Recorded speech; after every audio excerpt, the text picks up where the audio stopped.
Hello everyone, XIlyana here. Another day in Los Angeles. Nothing to see here. Went for my walk as usual outside, and once again, another woman just blocking my doorway. I don't know why. I mean, not the door to my apartment, the door to the building. Just no clothes on whatsoever. It's just weird.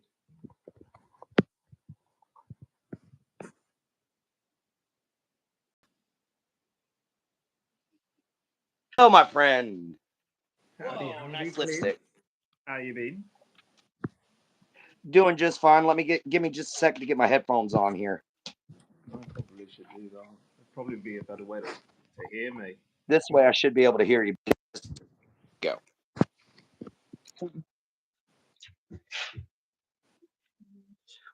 Like the lipstick though, man. That's very blue. Soulmate attracts. Welcome to the channel. Take a closer look.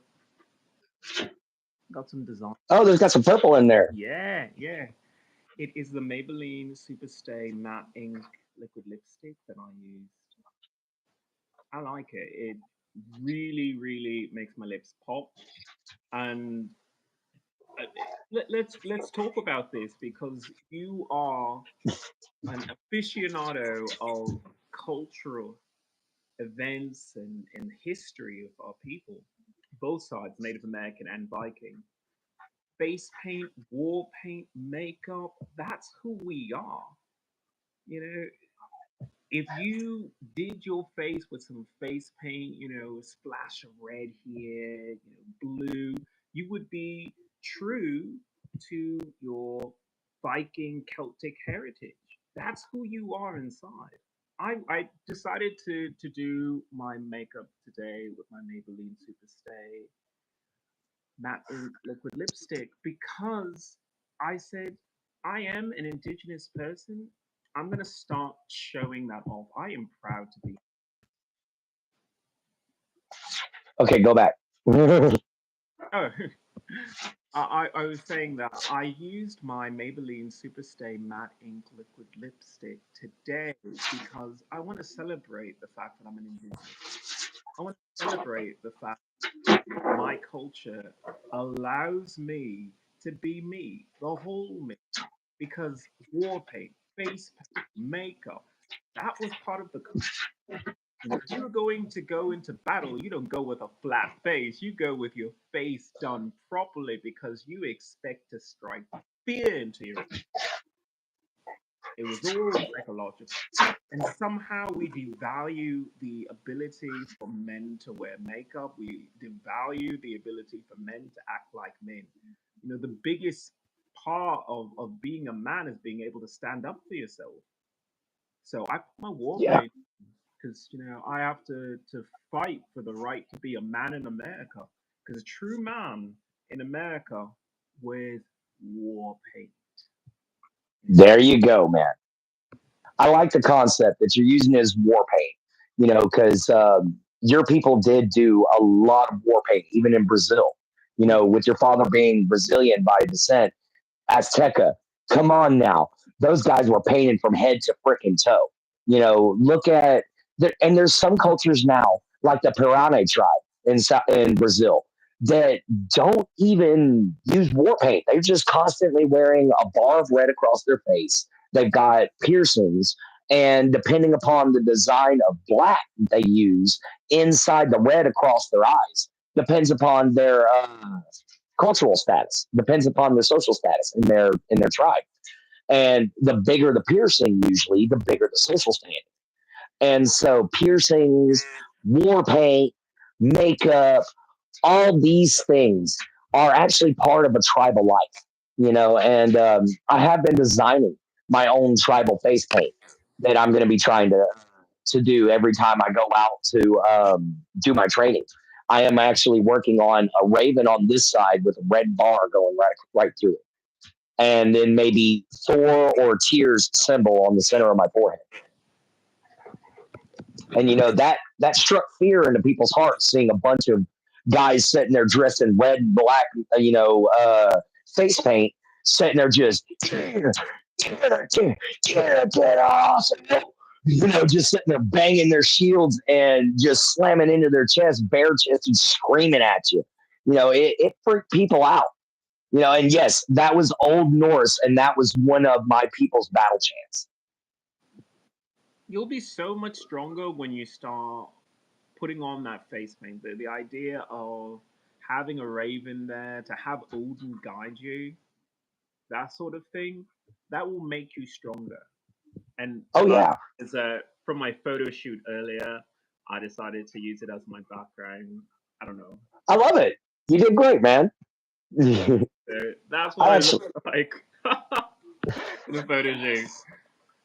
I actually have a really neat little picture here that I want to show you.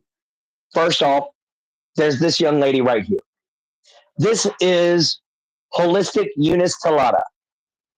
She is a member here on YouTube. She's a content creator. She's also a teacher, and I'm trying to get money for her school in Africa. This is all of her kids. So I know it's not the same as you having your badass picture in the background, but this is just. I want you to feel like you can share things with me, number one. And two, the idea that family is just the people related to you by blood is a little shallow. Look at what this Yeah, woman, it really is. she adopted a village and she's raising them like a good Mm-hmm. would. She's not probably related to any of these people by blood closely, but she feels something for them. I wore this makeup today because my Maybelline Superstay Matte Ink Liquid Lipstick is a protest against carbon monoxide poisoning of my Native American Latino people in my neighborhood. So when they ask me, what are you wearing? Why are you wearing that? I'm going to say it's because children in my neighborhood are gaining asthma as a health hazard, as a health illness, because people refuse to stand up for themselves and say, no, you cannot blow car exhaust into a kid's face. So I am protesting. When they see me outside, they're going to know that I'm protesting.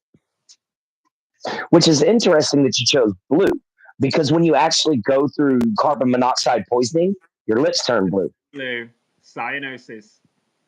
Mm-hmm. To do my homework, my research, and I said, those who know will know it like that. But the Latino people in my community, they don't look up stuff like what is carbon monoxide poisoning, because you know what? They've got shit to do. They've got a family to raise, they've got mortgages and rent to pay. But your life is so much more than that. I want to wake my community up because all they can think about is chasing. Sorry, there's no other way to say it. White gold. Chasing, these dollars and this status that doesn't help your health. Because no matter how rich you are, if you have high blood pressure, your life sucks. No matter how rich you are, if you have diabetes, your life sucks. No matter how rich you are, if your children can't take a breath of air, your life sucks. So let me tell you how to make it better. We're going to start having EPA regulations in my neighborhood. I am going to Nice. the LA Council on YouTube by protesting with my makeup on. And I'm going to bring awareness to this issue because I refuse to let any children in my neighborhood have asthma because their parents are too lazy, too negligent to say, I'm a part of the problem. I'm the problem here. Like any Yeah. parent should. A parent should be responsible for what they do to their own kids' health. Mm-hmm. Now, here's something interesting for you. By the way, the shirt, I actually made it. I had it made. I had somebody printed it. It's so beautiful. And my totem is a white wolf with green eyes. The wolf of loyalty, which is why when I make friends with somebody, I'm there. I don't quit. So don't think you're getting rid of me easily there, Ian. But with you wanting to come on here and talk about a protest about, carbon monoxide poisoning, man, I have been watching some serious shit on YouTube lately. And most of what I've been watching has been news clips. Have you seen how many teachers, educators, the people who drive our next generation, have you seen how many of them have been quitting? No. It's insane. Hang on. Tell me. The kids, the Alpha generation and Gen Z are so unteachable. And the parents think that it's funny. I literally saw a report today, and it came from 3 different sources. So I'm thinking it's right. I haven't looked it up myself just yet. But so don't quote me on this. But it seems that 14% of teachers, which is a decent number when you actually put it all together, considering how many educators are in America, 14% of teachers have been verbally, physically, or mentally assaulted by teachers, or by parents and by students. They're having chairs thrown at them. They're being spat on. One teacher got stabbed because she took a kid's cell phone. So he stabbed her in the leg. And this is a child. This isn't a high school student. This isn't junior high. This is literally a 3rd grade child stabbed his teacher in the leg. Huh? I'm listening. I'll just be right back. Oh, okay. But yeah, a third grade student stabbed his teacher in the leg with a pencil because she took away his cell phone. He's in 3rd grade. He shouldn't be on a cell phone at all. He should be literally listening to his teacher, learning how to read, learning how to do math, learning science for maybe for the first time. But no, instead these kids are unruly. There's teachers that are quitting in droves. There's, Generation Z is literally the hardest to hire generation in the world right now. And I think this all is due to this protest culture, that is due to this whole situation where, the kid has all the power now. And that's not right. The parents should have power over their children, but we got parents that don't want to discipline their kids and stuff. Welcome back. Welcome in, everybody. We're just waiting on my host to return. He'll be back soon. He's actually doing a protest right now over carbon monoxide poisoning in LA. So when he does come on, he's going to have bright blue lips, just so you guys know. He's going to have bright blue lips, and he's going to, try to look as fabulous as possible because, yes, my host, there he is. Told you. Had to go throw on your jacket, huh? Oh, I can't hear you, brother. You, brother.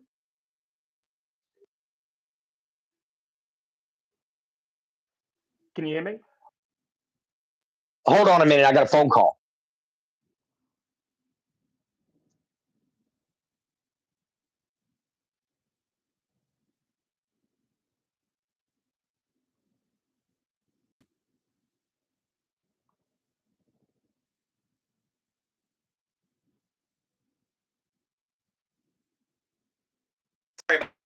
I can hear you. Okay, so we can both hear each other. Yes. I had a phone call from a doctor letting me know that my medication's in. Oh, good to hear. Good to hear. So I had to get my schizophrenia meds. Thing to know. I'm hearing what you were saying during that whole entire conversation. What children don't seem to understand is that when you gain an education, you just have more options. You have more options in life. You have more options in how you express yourself. Mm-hmm. If I didn't have great science teachers growing up, I wouldn't even know that a sign of carbon monoxide poisoning are bright rosy cheeks and blue lips. Mm-hmm. And pink eyes. Unless I had a very good biology teacher. And your fingertips turn pink. Yeah, and the reason why, I have to wear my Maybelline Superstay matte ink liquid lipstick is because people take that for granted, that when you go outside, you expect that the air is good. And what they don't know is that they haven't experienced like a small town. Like if you grew up in a city, you wouldn't know what it feels like to have good air. All you know is the smog, and you've never relaxed enough. You never took a deep breath because you were safe and the air smelled like pine. You never experienced that. And that's a poverty thing. It really is. When you're too poor to go on a holiday and you don't think of a true holiday as going into Connecticut or something like that. And America isn't doing enough to create a cultural experience for people of color. And when they talk about reparations, when they talk about, having people of color rise in society, that's a big portion of it. A big portion. Sorry, I'm a terrible speaker. It's a big portion of how you grow as a person is when you experience other cultures. Yeah. A lot of people talk about acting in the world of entertainment.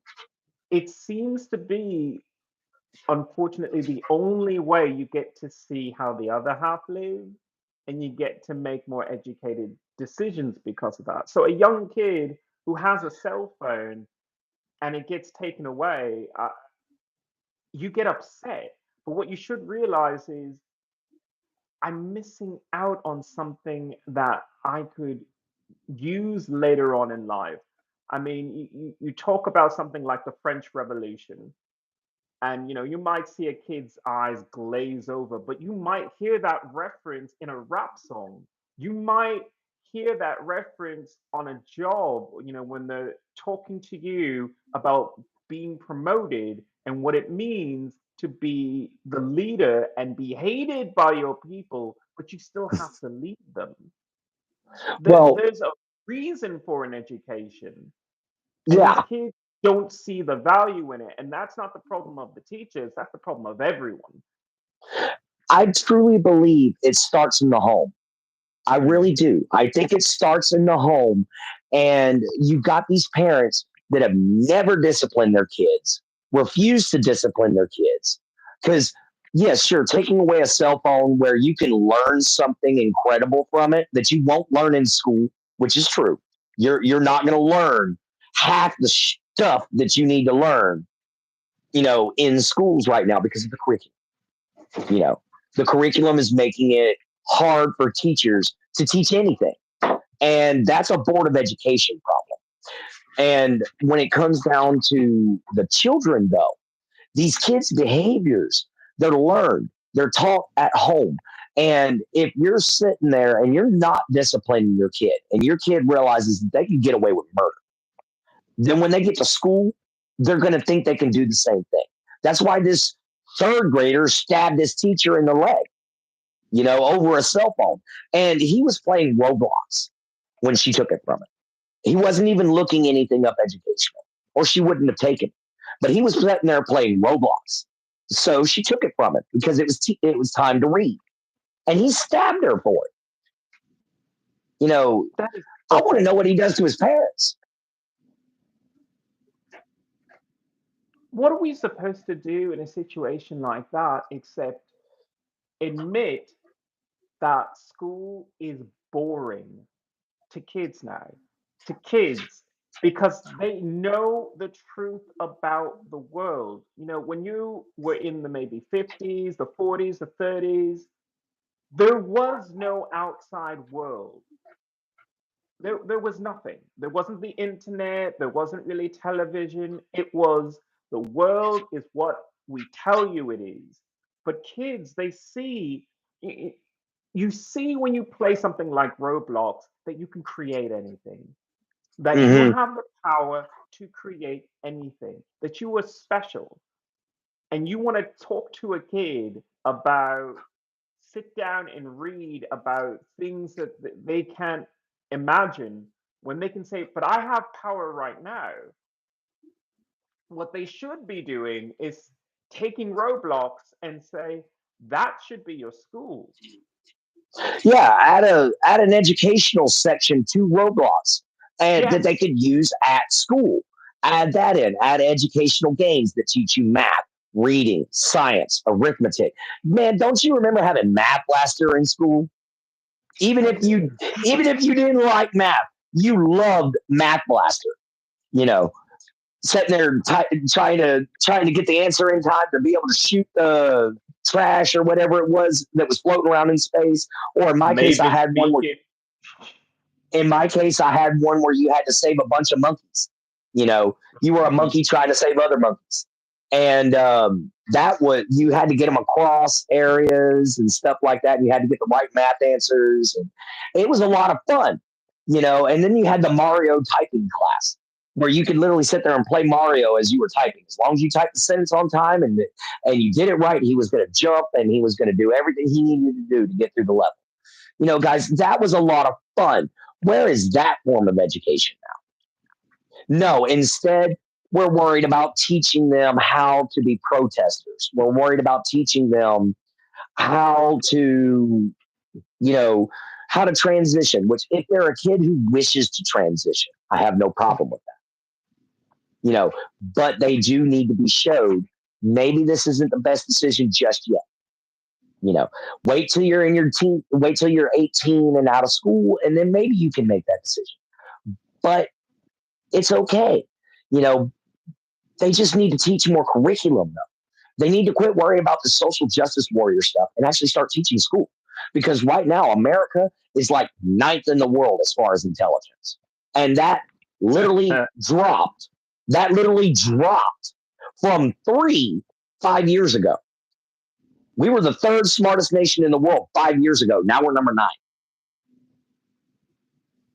If that's not nightly news every single day, then that's a problem. You know, you're Exactly. talking about the curriculum. I say the curriculum should always have been video games, music, and television. What would be more exciting than, okay, write a script, tell me what happened in the French Revolution, do a whole project on it, go Write read your it, own story from a peasant write your own perspective during story, that. do your own costumes, and have it presented for class. You like acting, you like being on television, you like watching television. Show me your film of it. Make a film of it. A lot of us have grown up on do an essay, 100 pages, 1,000 pages. No one reads anymore. But if you have them write the script, they would have to read. You have a book. My novel. I'm writing a horror novel. This is it right here. If I wouldn't learn how to read and write in school, I'd never be able to do this.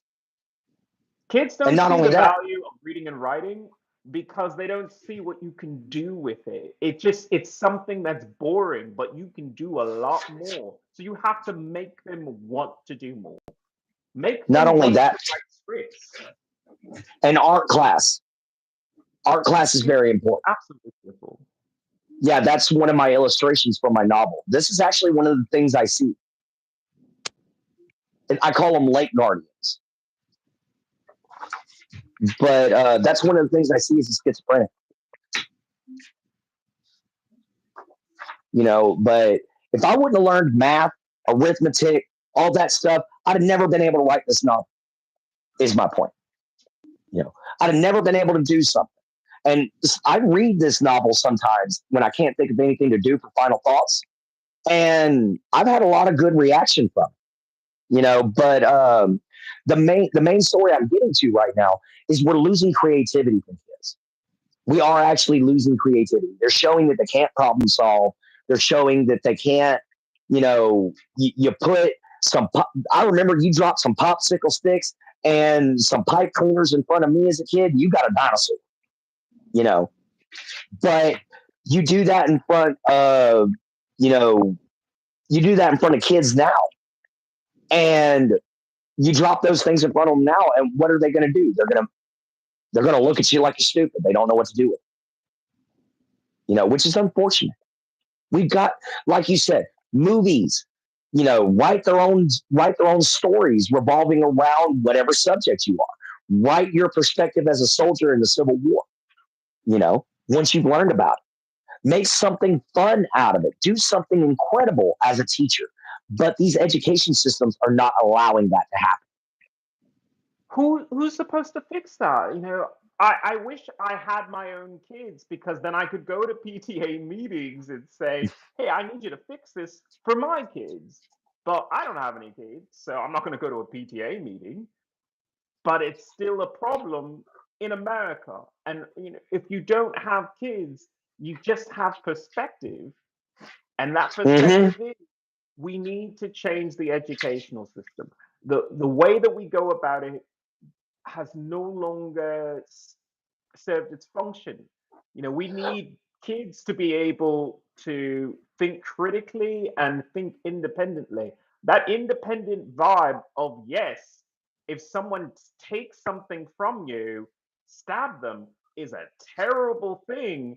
But how many people are being robbed and they just go, I'm going to call the police? And it's just like, when I was being assaulted, that iPhone that I had wouldn't even dial 911. It wouldn't even dial 911. So I'm being punched, kicked, called a faggot by this Latino homophobe, and this cell phone isn't even dialing 911. I'm trying to call, the station button wouldn't even call the police. I'm a block away from the police. They just needed to connect me for a second to just get the location. Wouldn't even do that. And when I hear a story like that, I say, you know what? I want to be on team teacher there. But then there's the other side of it, of you can't just have kids growing up today who think they can be pushed over at all times. I don't want a beta society. I don't either. But so I there is do. a balance to strike there. There is a balance to strike there. It is highly inappropriate to stab someone for taking a cell phone as a kid. But at the same exact time, when you're an adult and someone is trying to rob you, you should, number one, think that your life is more important than your phone. But two, if someone is assaulting you, defend yourself. Defend yourself. They know that you can be raped, you can be sexually assaulted, you can, be kidnapped and stuff like that. And they still don't think MMA is for them. Ronda Rousey would be my kid's hero. Ronda Rousey would be my kid's hero, not some model, not some musician. Ronda Rousey. I would take my kid over to MMA events to show her, see that? That is what you do if someone threatens you physically. That is what you do. You don't just sit there and cry. You fight back. Fight for your life. You know what you need, brother? You need one of these. This is a walking cane, but it's a medieval mace in the same go. It's made out of ironwood and solid brass. I call mine Thug Breaker because I got jumped 6 times in Ohio when I lived there. And this thing saved my life. I've even got a spot where I hit a guy in the grill. If I could, right there. I hit a guy in his teeth in the grill, and you can see how it deformed. Well, he fucking deserved it. I cannot stress how amazing it was to, be on that stupid LA Metro. And I got off at a station, and there was an old guy and a young guy fighting. And the young guy was being highly aggressive. So you know what the old guy did? He took his bike chain, and I don't know how he did it, but he reticulated it out till it was as straight as a fucking rod. And he was just lashed him. He was ready. You turn it sideways. Ready to go. Yeah. You turn that sucker sideways, it'll stand straight out. That's how you deal with that kind of issue. Because there can be security, there could be police, but you have to be able to defend yourself. And you should defend yourself. Your life has value. We're supposed to teach people this. We're supposed to teach kids, hey, your life has value. When are we going to do that? And also to a situation like that with the parent not teaching the kid don't stab, if you take your cell phone. You need to teach kids that cell phones are dumb technology. Like if your teacher took away your cell phone and yet you get a new cell phone every year, every 6 months, what is the point? Like your teacher almost did you a favor. Sorry, buddy, I lost signal. No. Quite all right. Quite all right. Teacher should be fired. I don't know. I got bored in history class. And I had my magazine. I was reading a magazine. It was this trashy magazine of the guy that was from Teen Wolf, not Tyler Posey, but the other one who was a homosexual. And he was just, it was just a cool thing to have.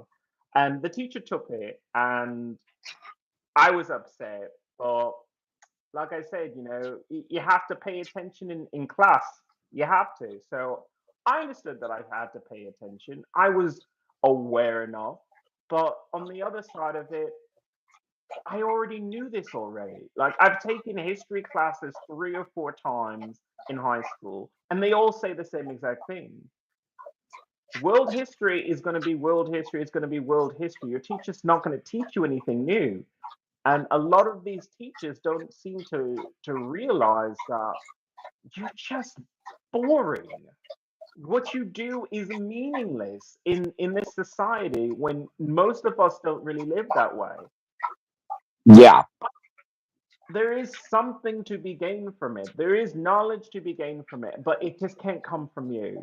So when will we just say the truth?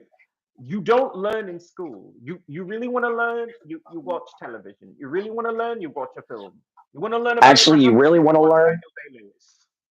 You really want to learn? Do your own research. Go. Don't go into American websites.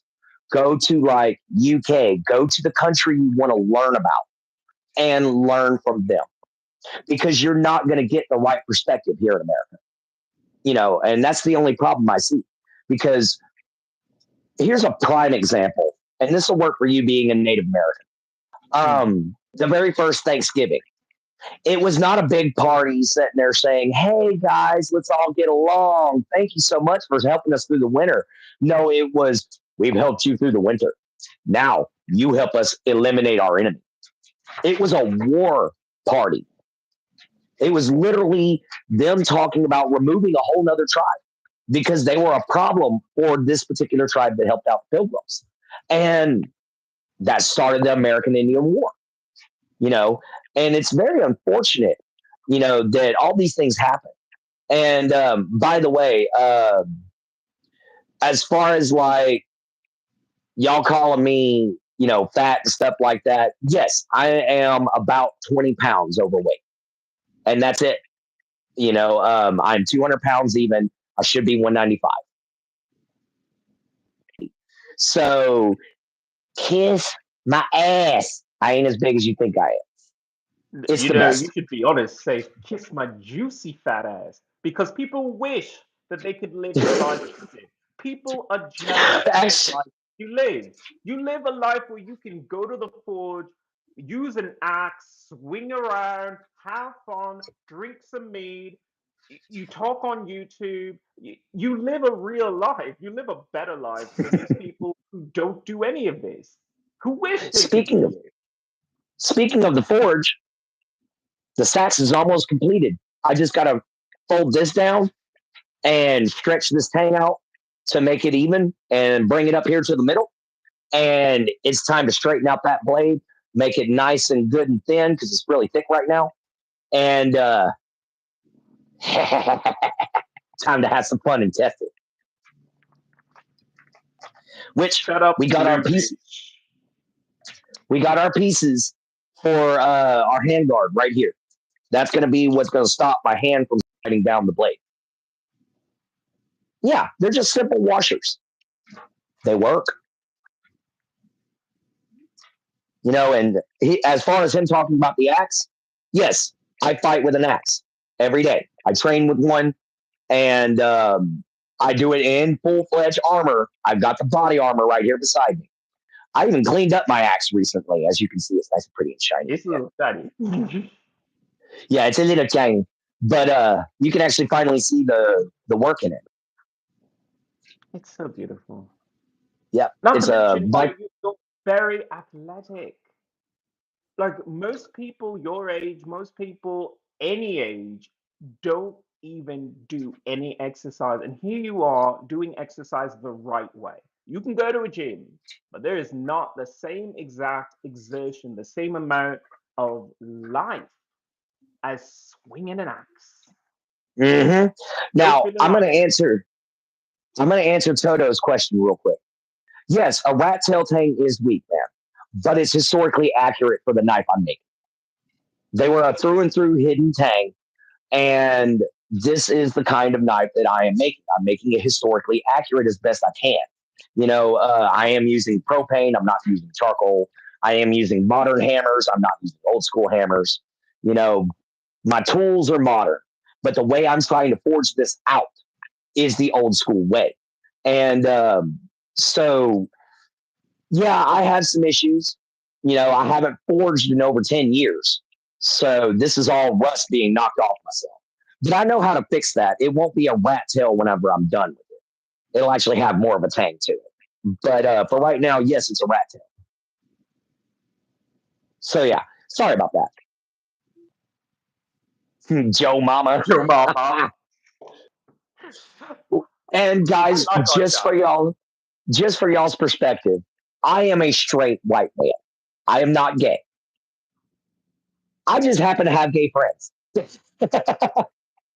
Fabulous friends.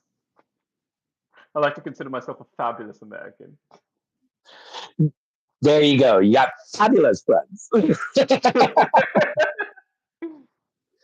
But, guys, it's because I've come to realize, and this is coming from a straight male, that, I've come to realize with as many gay friends as I've made over my lifetime, as many homosexual friends as I've made, lesbian, straight, bi, all these, they have more fun than we do. They party more than we do. We take life too damn seriously. And you know what? You're never going to get out of it alive anyway. So what does it matter? He's wearing lipstick to protest against smog in LA. Because when you have carbon monoxide poisoning, your lips turn blue. But we're all done with that now. So yes, I do understand what I'm doing. Oh, the fabulous thing. After my military sexual trauma, I admit I've gone through a bit of a phase where I didn't want to make myself feel attractive. I didn't want to really highlight anything good about myself. And also I have endocrine damage because of being sexually abused and sent to the hospital. Yeah. So I don't have the same level of testosterone that someone like you would, who doesn't have that same exact emotional distress. Exactly. So I'm not going to pretend like I can be Arnold Schwarzenegger huge when I have endocrine damage because the United States Air Force sexually abused me. So I have to figure out another way because of it. It just so happens that I look extremely fabulous with blue lipstick on. And, when I first seen it, I was like, whoa, blue, but it wasn't a bad thing. I was just surprised. It caught me off guard. And then when you explained it, it made so much sense afterwards. Sorry, guys. Y'all want to call me a fatty and say that I'm lying? There's the body armor. You look great in that body armor. Absolutely great. Thank you, my friend. I try. I have my own style of doing things. I have my own way of doing things. And, in a lot of ways, I'm a goth. I'm a ribbon head and what's known as dark Maury and what's known as Renaissance goth. So I'm kind of gothic in a lot of the ways that I do things. I love black. I love leather. I love chains. I love spikes. All those things. It's all part of who I am. And So love wearing these type of things. I love getting the compliments I get in them. I can now understand why some women wear corsets. It makes them feel better. Oh, it's not for their own enjoyment. It really is. Oh, I know. It's not for their own enjoyment because it makes the ladies look really nice. But and most women need to realize that there's a reason why they did that. There's a reason why they did it, because if you did it well, they look the best that they have ever looked. You would have cleavage that would just you could sink a whole fortune into and cement it. oh yeah, I mean look at one of what's that story again? Oh man, I had it in my head. It's an old Jules Verne story, and there's a woman in there that she wears a corset. Well, when a man approached her in the story, and he says, "Madam, you have revealed too much at my party." And her name is Margaret. Okay, Lost World. That was it. Sir Arthur Conan Doyle's Lost World. It wasn't Jules Verne. But he looks at one of the main female leads, Marguerite, and he tells her that corset is inappropriate for here. And she looks at him and she goes, "Oh, really? Why do you think it's inappropriate, Lord Watson?" He said, "Because you're not able to carry anything and you can't breathe." She pulls out 9 knives out of that corset and a pistol and tells him, "I'm still breathing. What's the problem?" And I was like, "That's a bad chick, man." That's why Lady Marguerite. That's why Lady Marguerite is my favorite character out of the whole series. That is good writing. Yes, she pulls out everything. It's just like, "I can still breathe. What's your problem?" I loved it because I could just picture her saying that. And when I read, I don't see the words. I see the images that the book explains in my head. And it makes for a great experience because who needs to watch TV when you can read a book and literally see it in your head? As long as you got a good on television. I started to read again, and I'm glad that I did, because the idea that you're the director, that you decide what the characters look like, you get hints by the writer telling you, "Oh, well, this person is this and that," but you can create anything. And when you use that part of your brain, it's the most amazing feeling in the world. And it's peaceful. It really is, because you can immerse deeper into a book. When you choose to read, you immerse deeper into it than you would a television, where you watch your eyes glaze. And I prefer my craft. I read a lot, but I prefer my craft. And the reason being is because when I'm behind that forge, or whenever I'm making a walking staff, or when I'm writing, my mental instability, my schizophrenia, doesn't bother me. I tunnel vision. I don't hear anything. And there's nothing that exists but me, the steel, the page, or the wood. And that's it. And when I'm done, I'll sit back. My hands will be cramping. I'll be sweating like crazy. My whole body hates me. But I turn around and I look at the product when it's done. And I'm just like, worth it. And we got to instill that kind of idea into people nowadays, because everybody's more interested in, like you said, the TV, the iPad, the cell phone. Nobody goes out and works with their hands anymore. We need to close these schools. We need to close these schools, and we need to tell the teachers, "Hey, I know that you went into education to fulfill your need to help your community, but what you really need to do is help yourself, because you're not being paid enough to be That's the a big one. the mother, the father, the chef, the Everybody. chaperone, the security guard, the psychologist. Like, how many jobs does a teacher really have? Exactly. I'll be right back, man. I can still hear you. I mean, educator is one thing. How easy would it be to just say, close the damn schools and let's just build something better? Let's build something new. Yeah. I something more completely exciting agree. than a cell phone, because right now you're competing with a little itty bitty cell phone. You're competing with the cell phone. You're not going to win because the cell Well, phone does everything. you're not just competing with the cell phone. You're competing with the whole internet. So you're competing with the world and the knowledge that the world has gathered.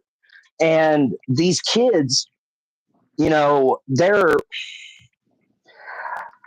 I think we should do, if these kids really think they got it that hard, because a lot of them say that school's too difficult.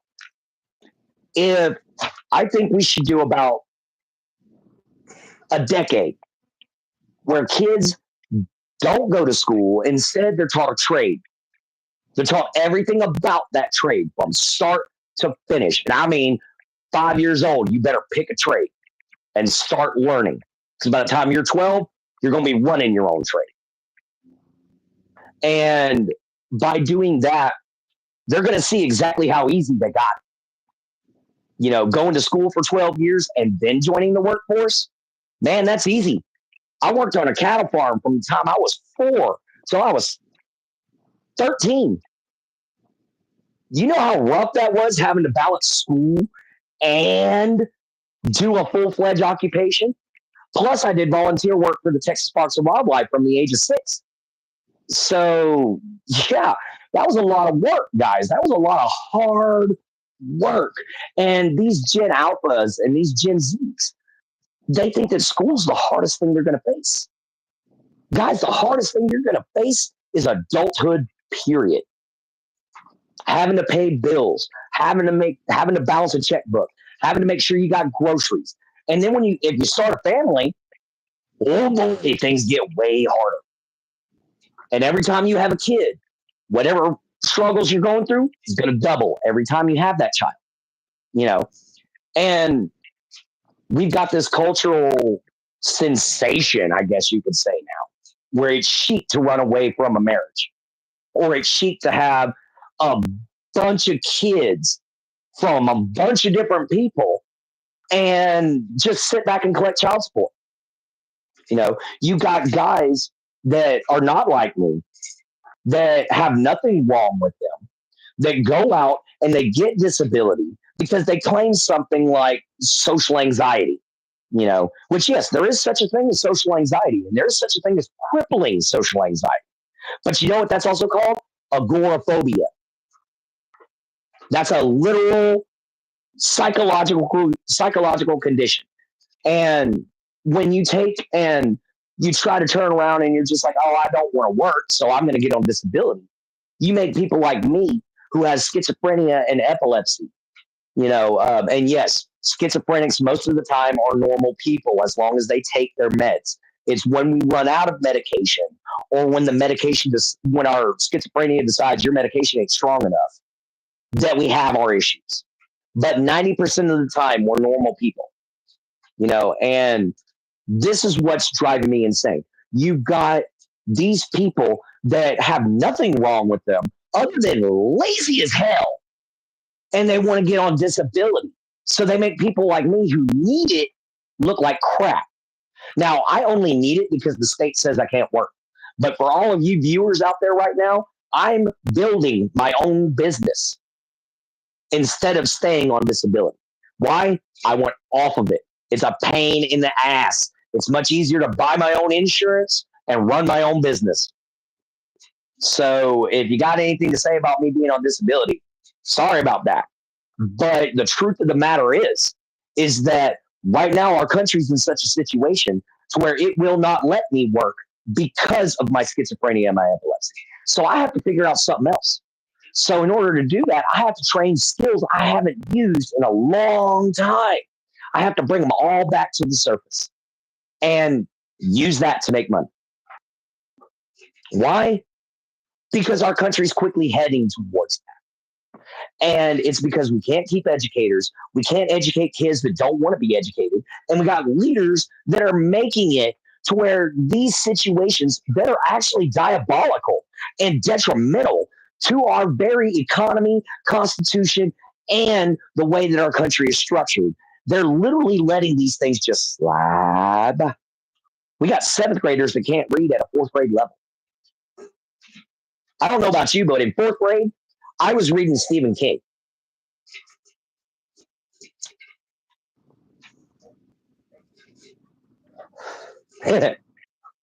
I'm glad that you can talk about that you were a genius growing up, that you're not just a regular person, because I know you I are. wasn't a genius, man. I just had stuff I enjoyed. Stephen King, that early, the same thing happened with me. In the second grade, I just kept finishing the assignments, so my teacher just kept giving me new books, and the books were more and more complex and difficult, thicker and thicker and thicker, until a certain point I just said, okay, can you just give me all the assignments for the year so I can just get them done in one weekend and then read whatever the one I want.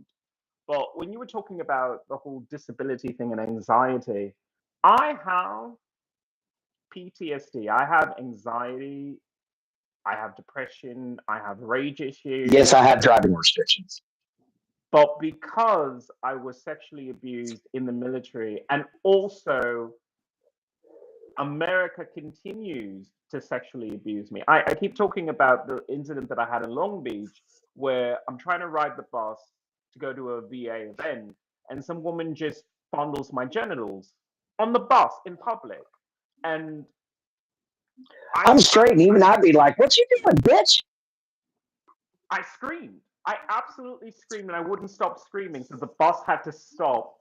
The bus driver got up and walked around, and the rest of the passengers are looking at me strangely, like, I can't believe this person is just screaming. Oh, why would you scream like that? It's because I'm being fucking sexually assaulted. And nobody says anything. Nobody's getting up in arms and saying, "What are you doing, woman? You sexually assault someone in public?" But that is the reason why I say, this is why I want my disability benefits, because I'm not the one who really has the problem. I'm not the one who has the problem. It seems like America has this, it belongs Stigma. to me, God. Everything belongs to me. Your body belongs to me. Your money belongs to me. Your kids belong to me. The only thing is, they could always afford disability. America is Yeah. not that broke. When we talk about people being lazy on disability, you know what? Let them be lazy. They earn the fucking right to be lazy. You know why? Because America will spend money on dumb shit all the time. And yes, helping out foreign nations like Ukraine is not a dumb thing to do.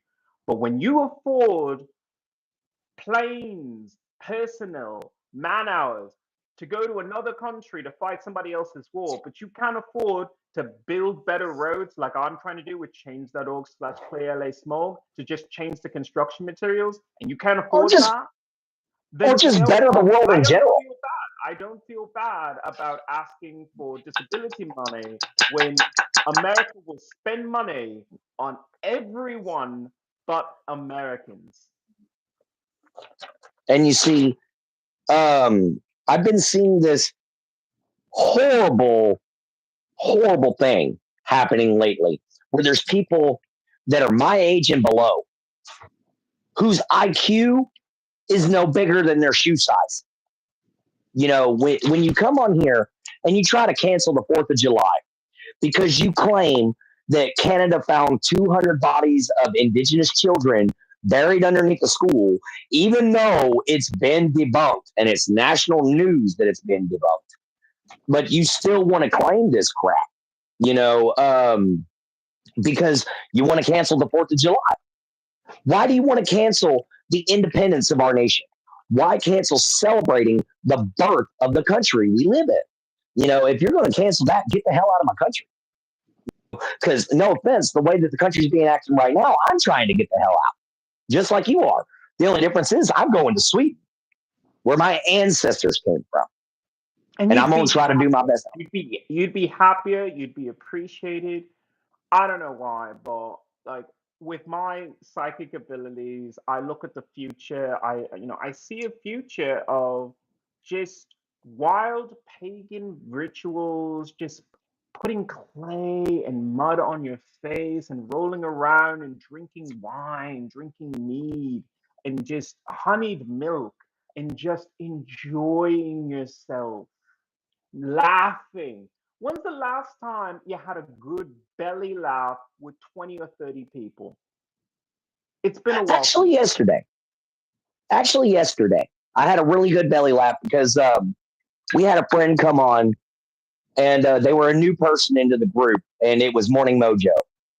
Mm-hmm. And they made the best joke ever. They said, "Since when did Grandpa Clampett get with what did they say? Since when did Grandpa Clampett get with a white version of Big Mama?" Talking about Jin Jin. So I laughed my butt off with that, man. I laughed my butt off because I was like, you know what? I kind of am Jeb Clampett. The only difference is I ain't a hillbilly. I'm a swamp rat. You know, I didn't grow up in the mountains. I grew up here in the lowlands in the deltas. You know, the village creek.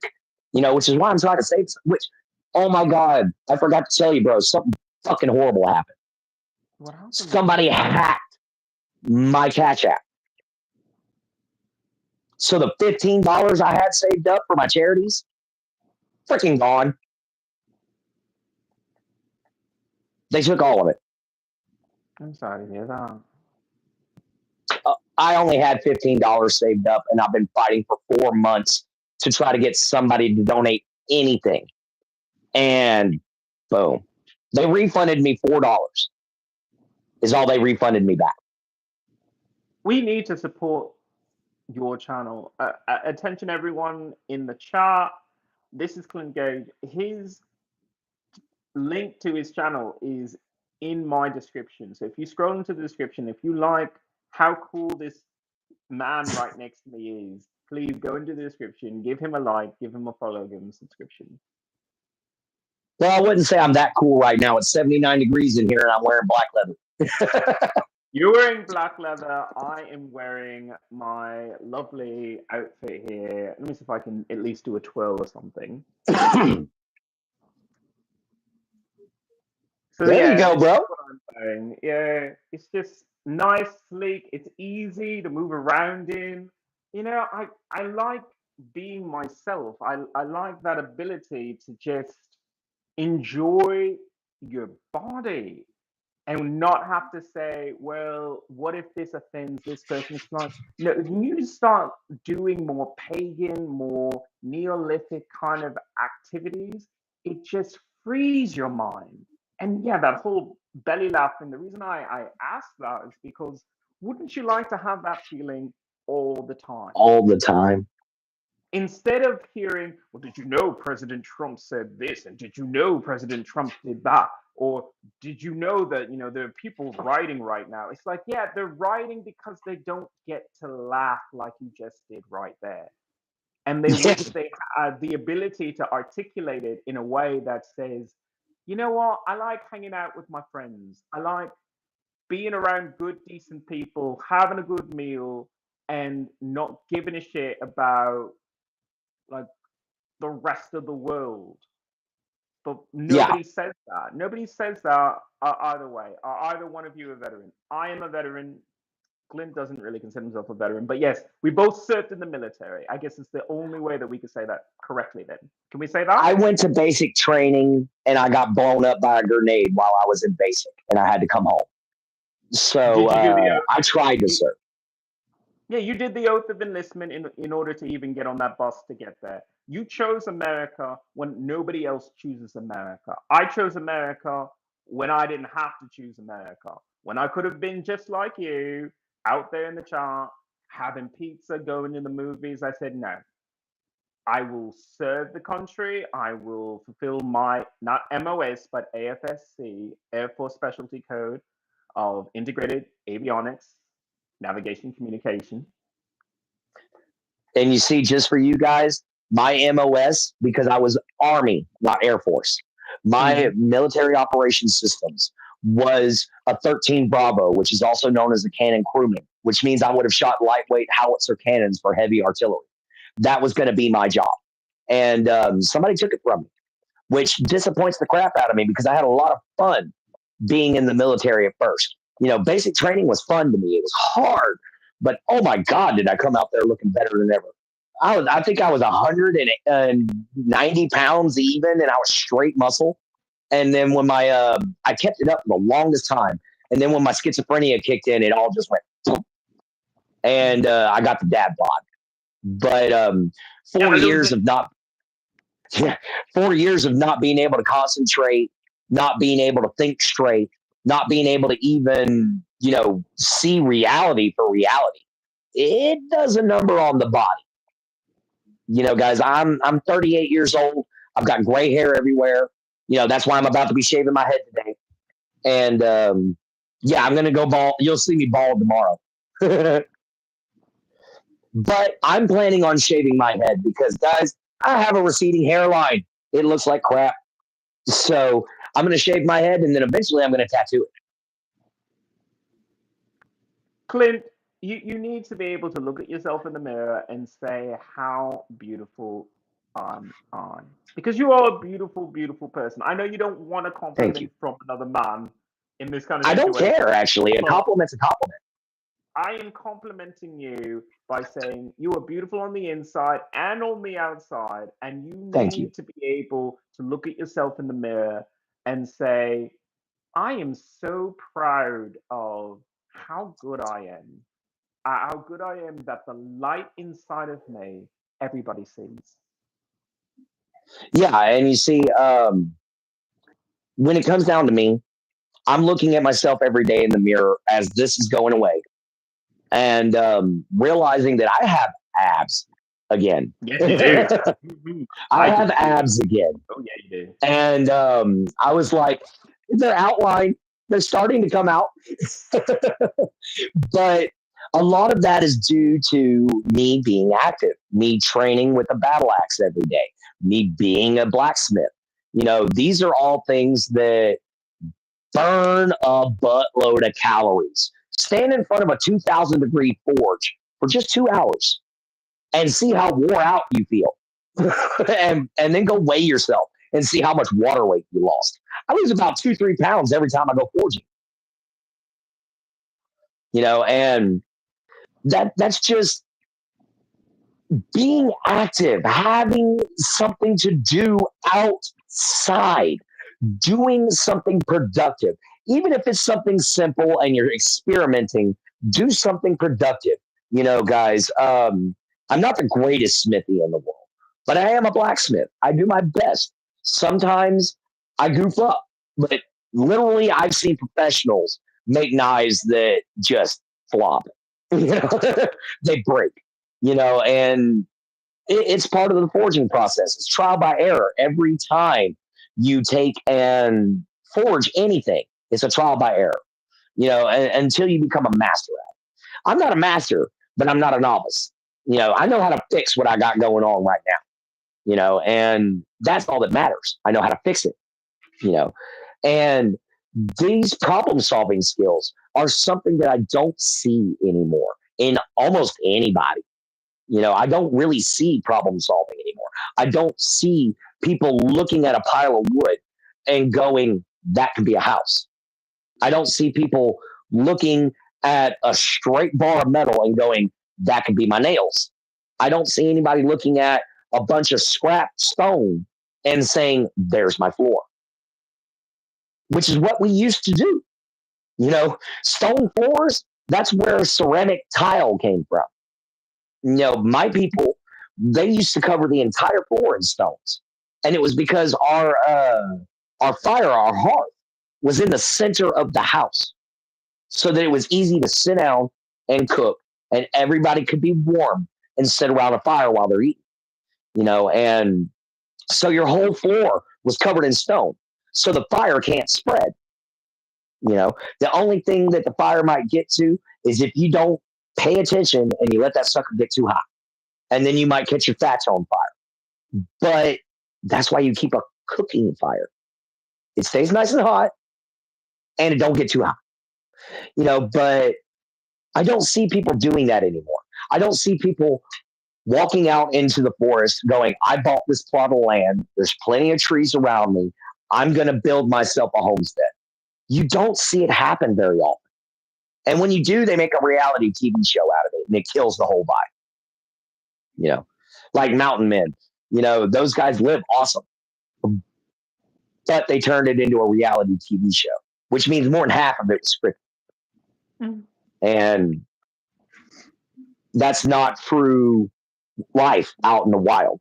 Life out in the wild, most of the time, is literally sitting around. You might have to do 20, 30 hours worth of work. And the rest of the time, the rest of the week, do what you want. And that's what I do. So let's address some of the comments. Please stay respectful. I have the rare occasion to have Clint as a guest. So please be respectful. Oh, if you are tagged as a vet, then you still get VA benefits through the government like every other vet. I do not receive the VA benefits for my PTSD from military sexual trauma. So basically, I was sexually abused, sent to the hospital. They have all the records. They have records of my doctors saying I have PTSD. They have police reports of PTSD related events. They refuse to pay. So because of that, I'm stuck in LA. Because of that, I don't work. So I don't have the money to properly take care of myself that I could do is what Clint is saying right there. Me, I'm an indigenous person. I look at something like an apartment as just a coffin. It's a box. It's a box that you just let your life die. You let your social life die because you don't get to do anything here. You see a house, you see an apartment as just a place that contains you. When you have a tent, you have a full home because the entire forest is your home. Pull a Baloo the bear. Pull a Baloo the bear. Look for the bare necessities, those simple bare necessities. Forget about your worries and your strife. Yeah, man. Bare necessities. That's all you need. You don't need any more, guys. You don't have to go out and have the latest crap.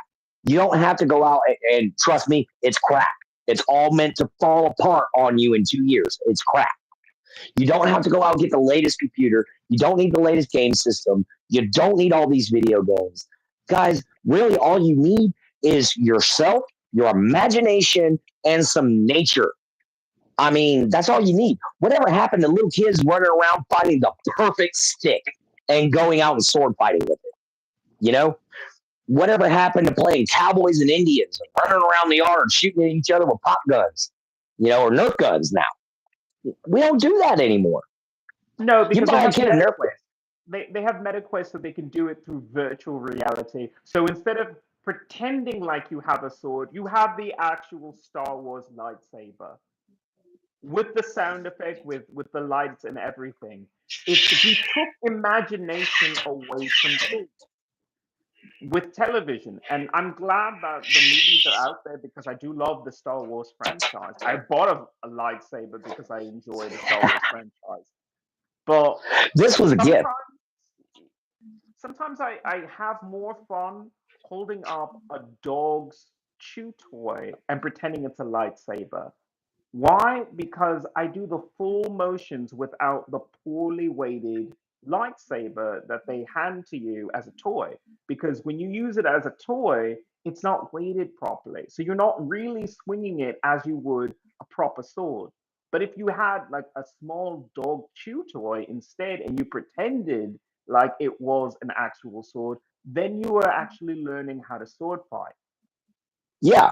And you see, believe it or not, most of your toy lightsabers are weighted like a rapier. Their hilts are heavy and the blade is light. So you wield it in a fencing style. You don't wield it the way that all these people are doing, all these flips and everything like that. No, you wield it one-handed. Here, let me just show. It'll be easier. Raise this up. All right. You would. Oh, boo. I turned it around. All right. So you would stand there.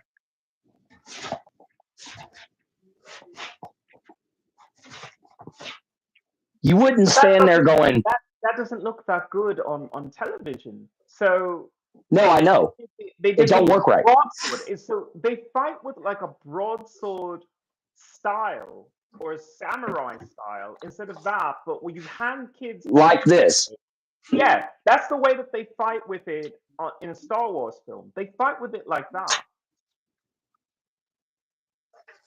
Oh, and I'm wearing my Maybelline Superstay Matte Ink Liquid Lipstick as a protest against carbon monoxide poisoning of young children in my community. So that's why I'm wearing blue lipstick. I will do it and I will look ridiculous. And I don't mind you thinking that I look ridiculous because then I get to mention that carbon monoxide is affecting the lungs of kids in my community. Yep. It's not just affecting the lungs of kids in your community. It's affecting the lungs of kids everywhere. All right. Yeah.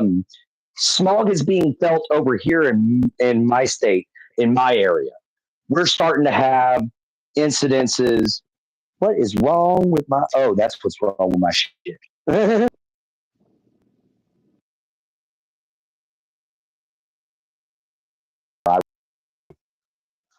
But yeah, you got incidences. Oh damn! I done lost my train of thought. Oh yeah, looking. It's not like we keep a record of these things. Yeah, it's just all over the internet. But you talk about looking different. You know, guys, as y'all can see, I wear body armor. Not only do I wear body armor, but I train in this as well. I go out in the daylight in this. You know, a lot of people wouldn't do it. Guys, this is comfortable for me, and people might say I'm looking ridiculous, but I look like my ancestors. You know, I go out, I wear my armor, I carry my axe, I wear my tunic.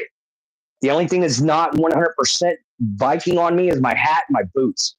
You know, whenever I go out, and the reason for that being is because my boots are actually more Native American. They're moccasins, thigh-high moccasins that I made.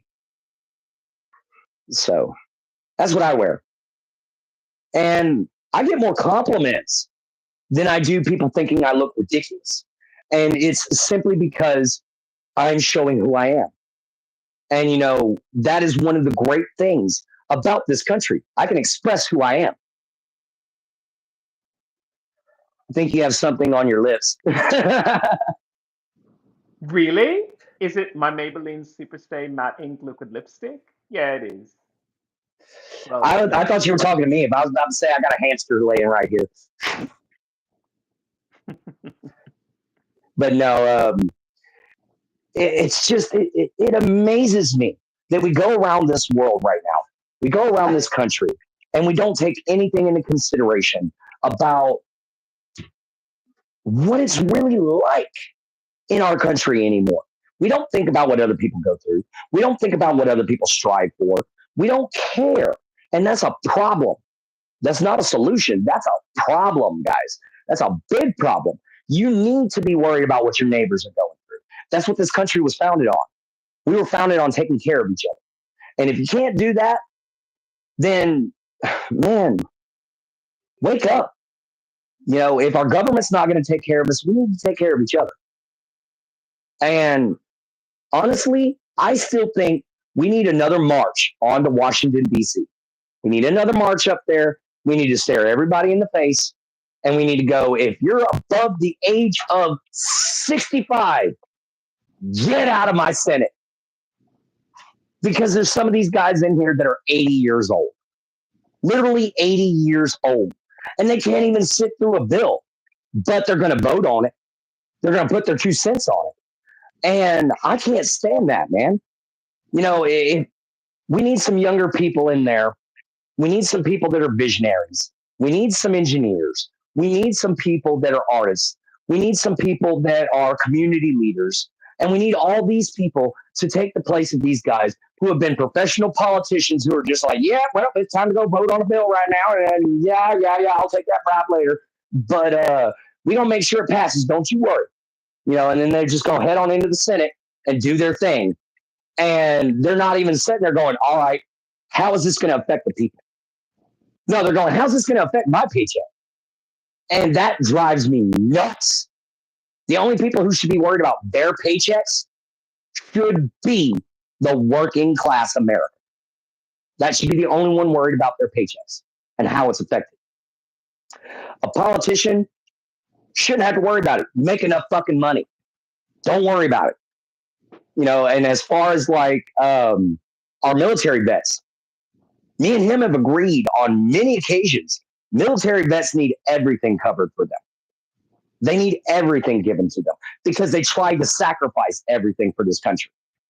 And having been somebody who went through basic training and who experienced a grenade going off, had bullets whizzing above my head and all that stuff, these guys go through hell. I didn't see combat, but I didn't have to. I got an understanding of what combat was like. I have been shot, and I have been shot at. I've been shot 3 times, and I've been chased off properties with M16s and stuff because I didn't know I was on somebody else's property. But I've been shot 3 times. So I know what these people go through. A war zone is never anywhere you want to be. Unless you're battle happy, like some of the people I know. And no OnlyFans here. No OnlyFans here. I wish, but they wouldn't tell me whether I was too innocent or just too ugly for OnlyFans. That keeps me up at night. I doubt you're too ugly for it. So what you're saying about the whole Senate and the Congress in general, I'm going to give you the advice I wish I'd given to myself.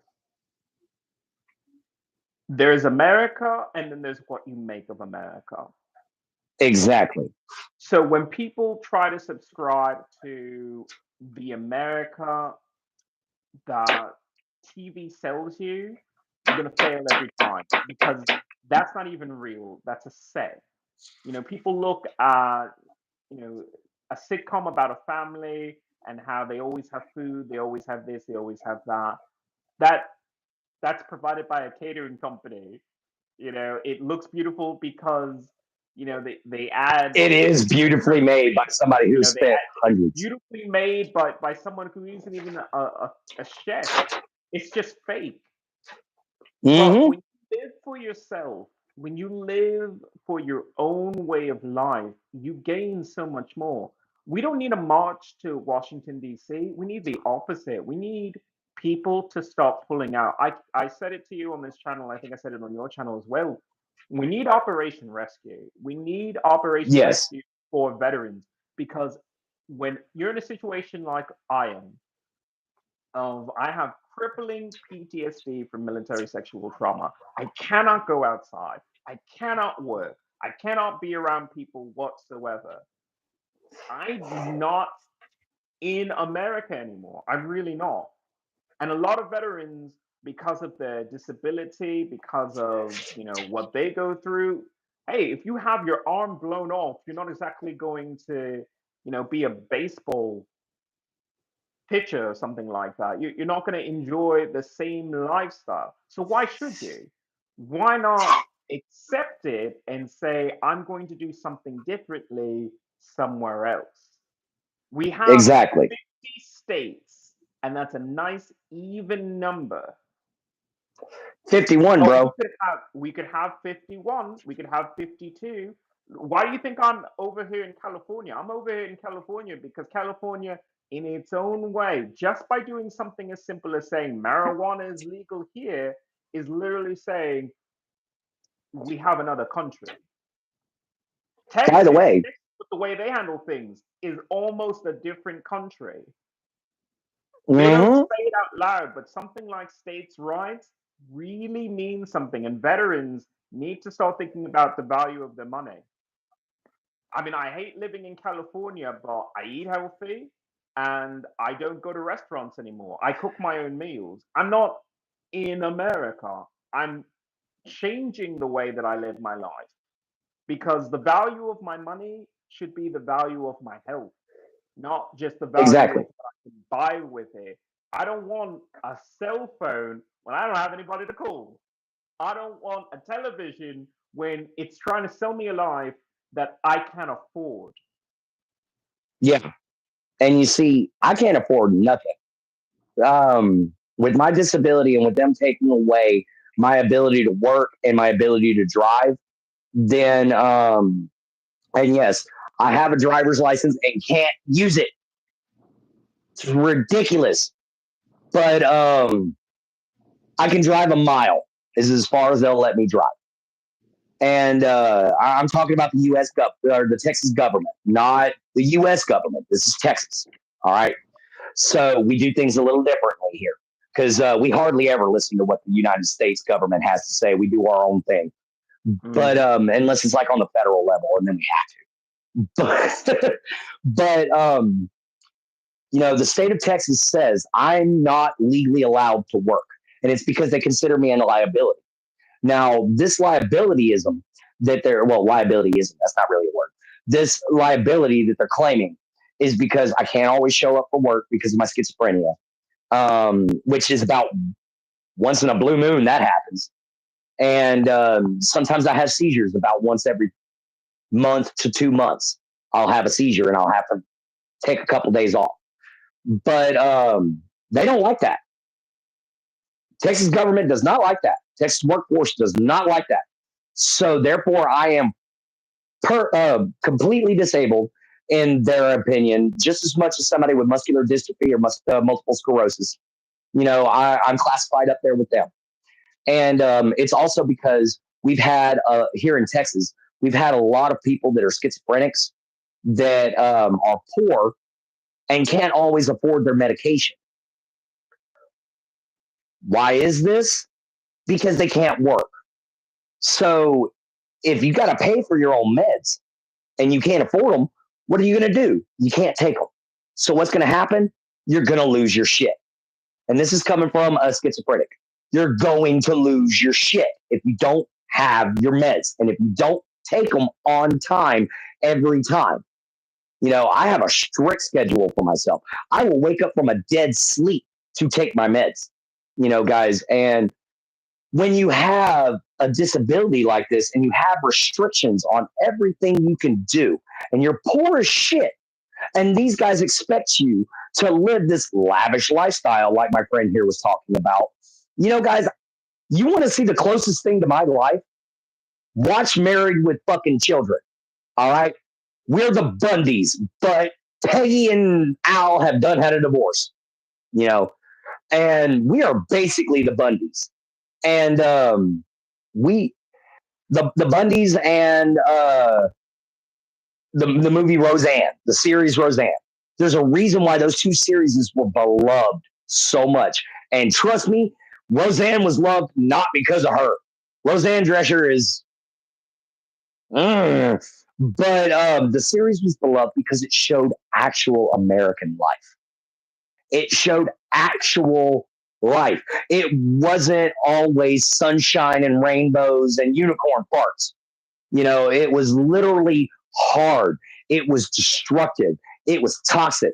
It was a problem sometimes. And guys, living with family can be that way, especially when you're in a poor situation.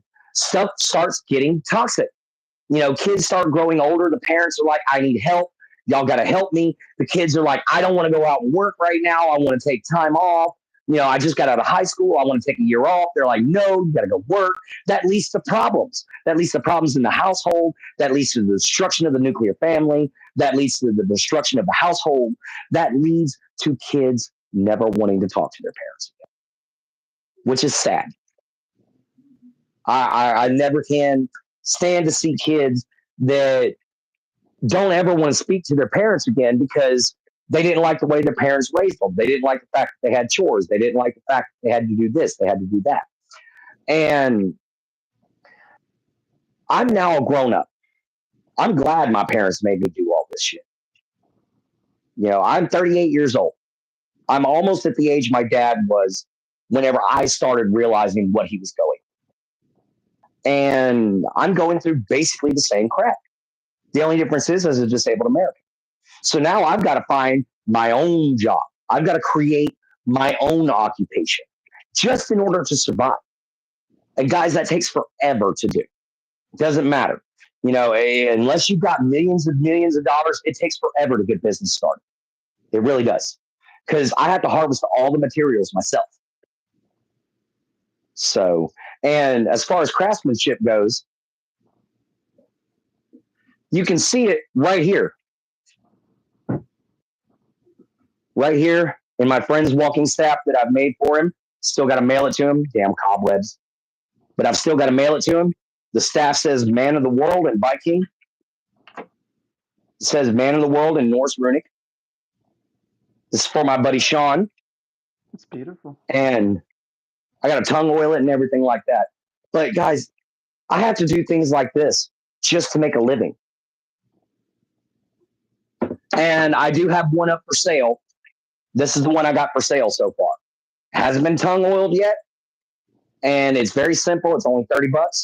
Maker's mark, maker's name. Just so you guys know, it's one of my originals. Actually, yes, I have to make a living somehow.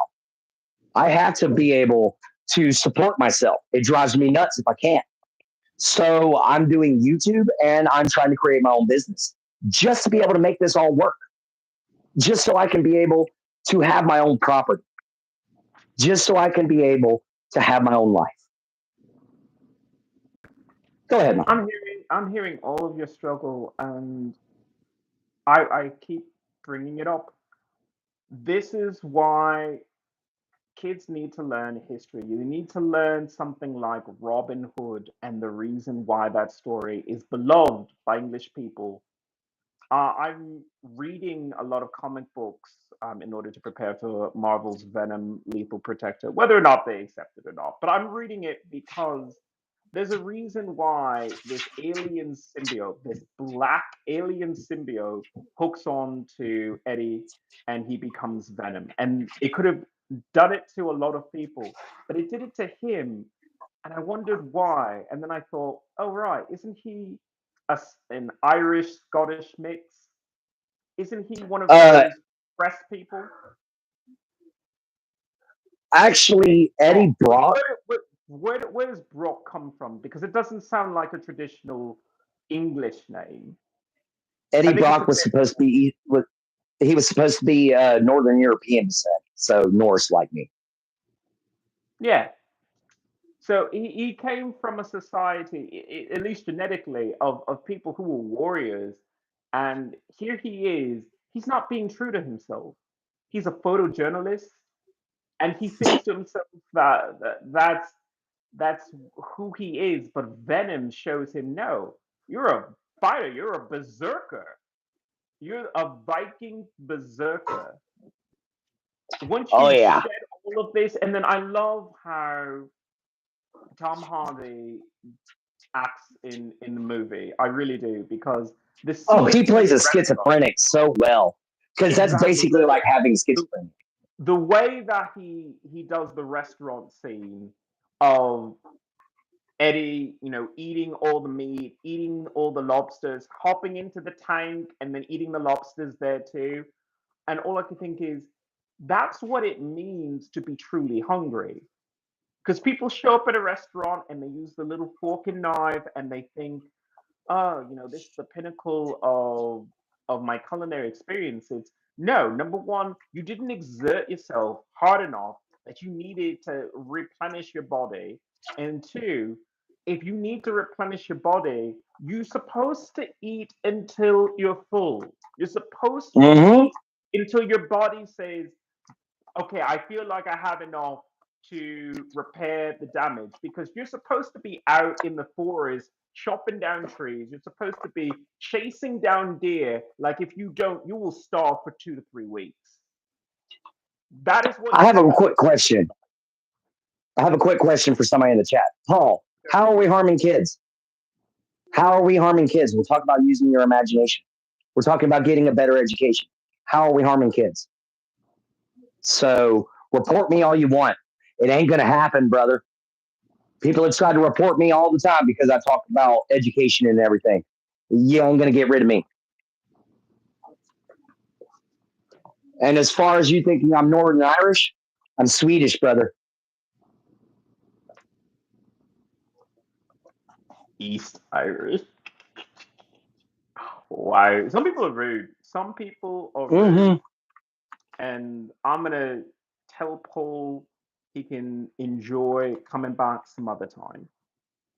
I'm sorry that you went through that. I'm sorry you went through that. But what I was trying to say with that particular conversation about Tom Hardy was that that kind of scene is a ridiculous thing to act in because you look incredibly stupid, incredibly weird, but it's the only way to have a conversation with the American people and people across the globe about, do you understand what you're doing with your life? Do you understand that you are paying to be rationed like it's wartime and you're not getting the full value of your money? I mean, true, not everyone should go to a buffet, but the whole idea of you are a beautiful, active person. It's in your genetics. It's in my genetics because I'm a native person to go run and chase deer.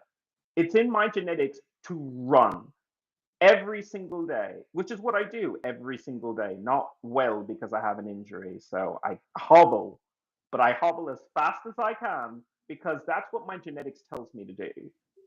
And yeah, you can consider that, what you can consider, but for me, stay true to my indigenous culture. I stay true to who I am inside because that makes me a healthy person.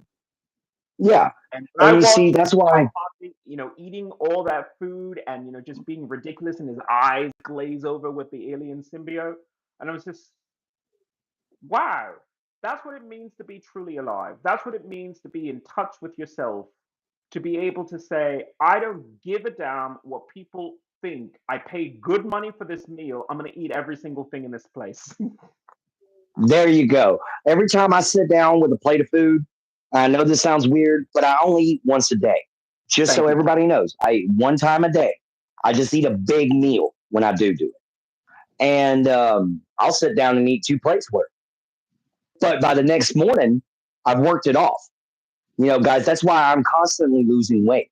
When I started this channel, not this particular channel because I'm being a guest on my friend Ian's channel. But when I started my channel, it was January 17th of this year. I'm almost up to 2,000 subscribers. I went from 250 pounds down to 200. And it's all because I decided to start training with this guy. And for all of y'all who don't know what this is Troll's Bane. So if you want to sit there and pick on anybody in the chat or pick on us, you're going to have to face him. So, I go out and I train with this every day. I wear the armor. I try to stay active. I try to stay, in shape because I would like to be able to wear this armor one day and just stand back and go, I don't look tubby, but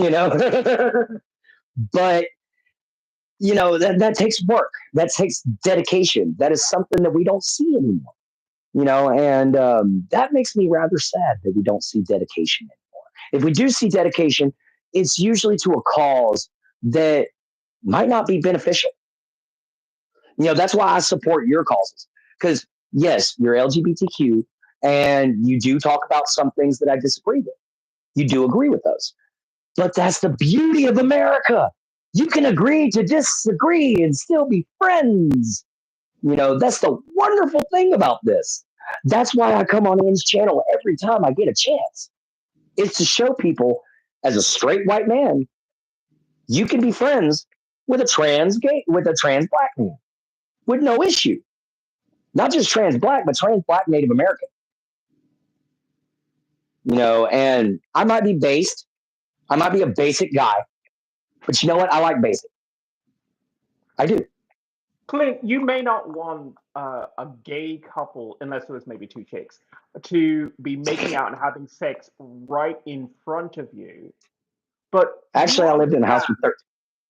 But you can understand the ability to say, you know what? I don't want it directly in front of me, but I support your right to live your life wherever you can do that in the privacy of your home, where you most likely would do that anyway. And I don't know why I have to live in a country that can't see it that way. Asking for gay rights, asking for transgender rights isn't saying you have to be best friends with us. It isn't saying that you No, have to talk to us, but let us live our lives. Trying to stop us from using the restroom in a restaurant? How does that make your life any easier as a straight person? Not you specifically, but this idea that heterosexual people cannot live a life if a transgender person uses a restroom is ridiculous. most people's argument boils down to kids. They don't want you in the bathroom with their kids, which fine. But if that's the case, then restaurants should still cater to the trans community because they are a part of our country. They are a part of American culture. So why not make a trans bathroom? Why not have 3 bathrooms? Trans bathroom, men and women. That way you solve the problem. You know, nobody's going to sit there and be like, am I going to be harassed by walking in here, or am I going to see a chick standing up that looks great with her dress pulled up and a wang hanging out? You know, that's what a lot of straight men are looking at. That's what a lot of straight women are looking at is this transgender male going to come into my bathroom, and is he going to sit there and stare at my daughter? We got a stigma, we got a stereotype that is based on old views, and not even correct ones. Like, not every transgender person is a child molester or child predator. Uh, Not to say that some of them aren't. You know, with that stupid MAP flag, that's the dumbest thing I've ever heard of. Minor attracted persons. No, wood chipper. Sorry. But when it comes down to, you know, this bias and this bigotry, it's all mixed in from what I hate to say it because I'm going to get a lot of hate for this, but it's the truth. It's all blended in from Christianic propaganda. That's where it comes from. Christianic propaganda. To You, defend my group, my culture and everything like that, the ones who you should really be afraid of are always the ones closest to you. Your own friends, your own family. Children go abducted and are missing, not because some stranger walked up to them, it's because it's a family friend. That kind of abuse is usually a family friend, it's not a stranger. And to what you're saying about having a separate bathroom for the transgender people, it's a place to fucking shit. It's yeah, not a social. exactly. Why are we trying to fancy it up like it is? It's a place to pull down your pants and let God's hell flow through you for a good 10 minutes as you scream in tongue. You scream, ah, ah, ah. You must be eating Taco Bell, brother. Well, look where I live. I mean, literally. The food will send you screaming to the bathroom. I tried to bring a trick home after eating some Mexican food during a gay pride event, and we were making out, and I was like, you gotta go. Dude, you gotta go, because I'm gonna do something very human in front of you. So, dude, you gotta go. And I sent him, and then I closed the door, and I went, it just came out of The me. first volley took your feet off the ground. Like all of First that. volley took your feet off the ground, huh? And it is just, if a kid was right next to that, the kid would probably be laughing. The kid would probably be laughing. You know, I ain't gonna lie, dude. If I was sitting in your living room and I heard that going on, first thing I'm doing is recording it and going, bro, what the shit? You know, and I'm laughing my ass off. I'm gonna be laughing, you know, and it's because that's funny. You know, it's just like I went to call my dad one time and I was like, Dad, I need you to come here. And all I heard was, I'm taking a shit. And it just made me laugh, you know, guys, because I'm from the Ren and Stimpy generation, okay? We had, you know, goofy adult jokes. We had dirty jokes. You know, we had fart jokes and all that crap growing up. So hearing something like that is just going to make me die laughing. You know, it would have the post, bro had Taco Bell, you know, or something like that. But you're right. It's just a place to go to the bathroom. You know, when you go to it's not Japan, that fancy. no, when you go to Japan, they got public bathrooms everywhere. Men, women, children, everybody use that same bathroom. They got public baths.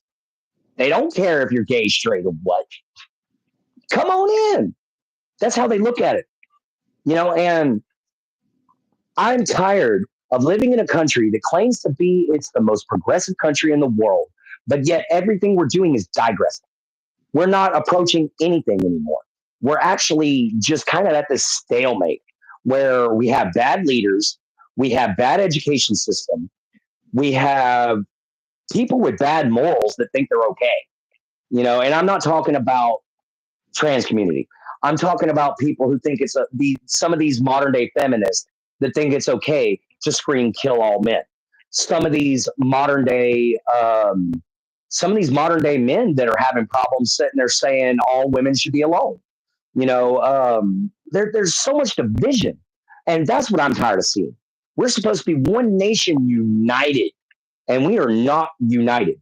United Alliance. There's a band called Freedom Call, and they have this song called United Alliance. And I listened to it earlier today. And yes, I'm a metalhead, so all my bands are from Europe. But it's just there's so many things that I see going on today that actually break my heart as an American. Because we should be accepting more things. I said my heart too, and you say, transgender people, probably don't have bad morals. And I'm like, yeah, some of them do. Some of them do have bad morals that they didn't learn the lesson that America's trying to teach them. And America's trying to teach them that you need to be a chef. I own my own you talk about your forge, I talk about my transgender restaurant. I have a transgender restaurant. Okay, I do breakfast, lunch, dinner, delicious meals. And guess what? Nobody tells me anything. Nobody tells me where I can piss, shit, whatever. You know why? Because this is mine. I don't spend extra money for someone to deny me the use of my restroom after I paid them money for the mood and the food. And then would probably spit in my food because they don't like if I walk in with my blue lipstick and with my full beard, they're not going to think you're an actor. They're going to think you're a tranny. They're going to call me a fucking tranny behind my back. They're going to get into the fucking kitchen. They're going to spit in my food. They're going to, rub it on their hairy, armpits and then stick it on top of my food. That's what they'll do. And it's just really the bad moral is, you know what? If they say they're accepting that means that they are in any way still honorable. I don't want your honor. I don't want your acceptance. I just want to live my life, which is why I see that for change.org/save American heroes, because I'm not the only person who comes out of the military looking like they need to wear a dress. I'm not the only person coming out of the military saying, I don't feel okay in America anymore. Whether or not you wear No, I've seen a lot of them that are doing that. 24%, 24, almost a quarter of our military personnel that get out no longer want to live here. They want to get their benefits. They want to move to somewhere like the Philippines. They want to move to somewhere like Samoa. They want to move somewhere like Cuba. They want to get out of America. And that is sad. That is sad. The most patriotic people in our country can't stand to be in our country anymore. Heroes, real heroes, not a football player. Oh my God. If I hear one more person say a football player is a goddamn All-American hero, I'm going to beat you with this axe. Because there is nothing heroic about playing a fucking sport. You're an entertainer. That's all you are. That's all you ever will be. You want to prove that you're not? Go join the U.S. Army. Go join the Marines. Go join the Navy. Go join the Air Force. Because in my opinion, we should all be legally required to do at least 1 year in the military. At least 1 year. And then all of us would sit back and be like, you know what? We need to take care of these guys. Or we all get the same treatment. And there's so many countries that do that. Germany, you're required to spend 2 years in the military. If you want to stay there, as soon as you turn 18, you go straight into the military. But as soon as you get out, you go straight into a trade school. And you're immediately a productive member of society. You know, we bring them back over here, and they're like, oh my God, there was so much horror, there was so much terror, you know, and now I can't function. And we turn our backs on these people. We literally sit there and go, whatever, man, there's nothing wrong with you. Have you gone to war? Have you seen what it's like to have a bomb explode in front of your face? Have you been shot at multiple times? Have you been shot? Have you literally had somebody try to stab you to death? These are all things that have happened to me before I went into the military. So I can understand what these guys go through. Why? Because I'm totally fucked up from it. You know, and when you dare sit there and say that there's no reason to support a veteran, you are absolutely in the wrong, and you need to get the hell out of my country. Because there is nothing in this country more heroic than literally standing up and going, I will fight for this place. I will make this place safe. There's nothing more patriotic than that. And yet you want to turn around and you want to hate on these people when they fight for you to be able to be an asshole? You know, good Lord. Okay, Kelly and Finn's Gaming, I'm gonna Broken Mirror. Yeah, okay. The Broken Mirror is me trying to fit into a white America that doesn't want me. Me trying to fit into an American lifestyle which hurts my community. I'm wearing my Maybelline Superstay matte ink liquid lipstick as a protest, not just for the Hispanic people who live in my neighborhood, but for kids across America who have to deal with smog and pollution while our government says it's not a real problem, that the climate change isn't a problem, that the air quality isn't a problem, that the cancer that you get from breathing in this bad air because of car exhaust and industry and factory and all of that. I'm protesting. So, yes, please look at me as a freak. Look at me as a weird person, but understand I'm an indigenous person. Understand that wearing face paint is normal when you are an indigenous person. It's not normal when you're trying to be a white accountant trying to count money. There's no other way to say that, but this whole idea of you're a person of color, but they don't understand what that means. They call you black and they say that person's black and that's it. It's no, I'm a person who had a culture outside of what America is. I'm a person that comes from a history that is outside of America. So this will honor my people. This is a protest to protect my people. That is why. As far as Alex is concerned, man, thank you so much. My channel is at Clint Gage J7M. So if you want to go to it, it's at Clint Gage J7M. You can find it in his description. But you know, y'all want to talk about him wearing face paint. Guys, if I had the paint, I would be wearing Viking face paint right now. I'd be wearing Viking war paint. I would have put it on while on the show. Why? So I could match my friend. And you want to know why I do that? Because he's my friend.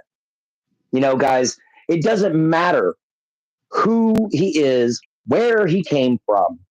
All that matters to me is this young man right here is doing his best to try to make a better America, even though America hates him. And I would literally, if I could, donate every dime I had to it. But I have to pay my own bills. If I had millions of dollars, this dude's whole freaking plan would be working. And it's because I'd be supporting him. Why? Because we need revolutionaries. We need people who are willing to sit back and go, this is a country where you're supposed to be free to do what you want to do, when you want to do it, how you want to do it, as long as you're not breaking laws. And the laws should be very basic. You know, don't murder a motherfucker. Don't rape a kid. Don't rape a woman. Don't rape a man. You know, these are simple common sense things. And we have to have people write out bills for this. We had to have Donald Trump go up there and write out a bill explaining what a man and a woman is. You can be two-spirited, yes, just like my friend here. but you were still born as a male or a female, and that's all he's trying to get at. If you're filling out a legal document, men sometimes need different medical treatments than females. And that is only true. Y'all have different hormones. In the case of my friend here, he has a few more female hormones. So that would help him if he had some female treatment. Yes. But he needs to ask his doctor about that. He needs to explain that to his doctor. He doesn't need his doctor to just go in there and be like, what is this guy? Is he a they them, or is he he shit? What is he? There's a lot of doctors that are going through that. And guys, if you could literally just fill out your biological sex right from the get-go, like what you were born as, it just makes it easy. It just makes it easier on the medical system, makes it easier on the federal system. And yeah, you don't want to make it too easy on the system, but at the same time, you do, because then you're going to be able to take and make sure that you get what you need when you need it. Not get what you need when someone decides. And this is the problem we're going through right now. People are not getting what they need when they need it. They're not getting the education they need. They're not getting the medication they need. They're not getting the counseling they need. They're not getting the care that they need. They're not getting anything that this country promised them in the first place. They're actually getting a lot worse. The ones that are getting it are the ones that are protesting right now because they're being thrown out. The ones that are getting it were the immigrants that were over here illegally. Now they're getting in trouble for it. And people are hating on us so much for this. They're like, your cops are terrible. Your government is terrible. Everything about America right now to the rest of the world is horrid. And there needs to be a reform. There needs to be a change. There needs to be a difference to make America the greatest country in the world. Once again, we need to be the ones of the voice of difference. The only thing is, we need to find a way to do it in a way that actually takes and supports both sides of the argument.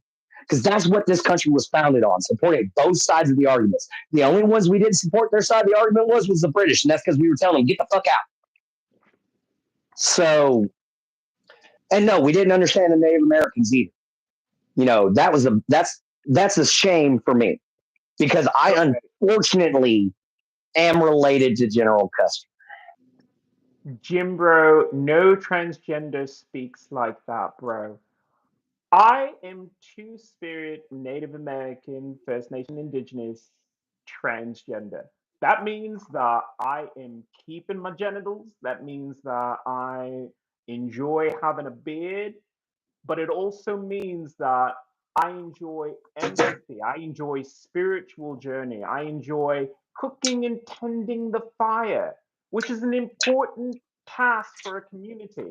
You can't let the fire go out in your community. So yes, that is precisely who I am as a person, Jim Bro.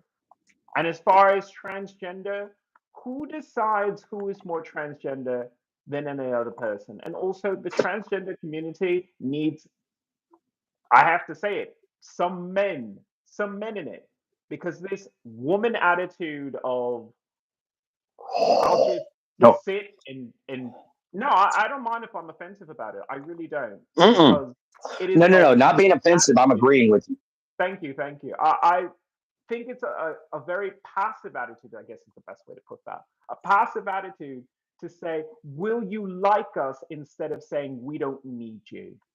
Because that's what I want from my transgender community. When I empowered myself to be a better chef, I was saying, fuck you to every cisgender person who wants me to beg to use a bathroom. Get down on your knees, you tranny person, and beg to use the bathroom. That's how America treats me. I'm out. I'm out if that's what America wants to say.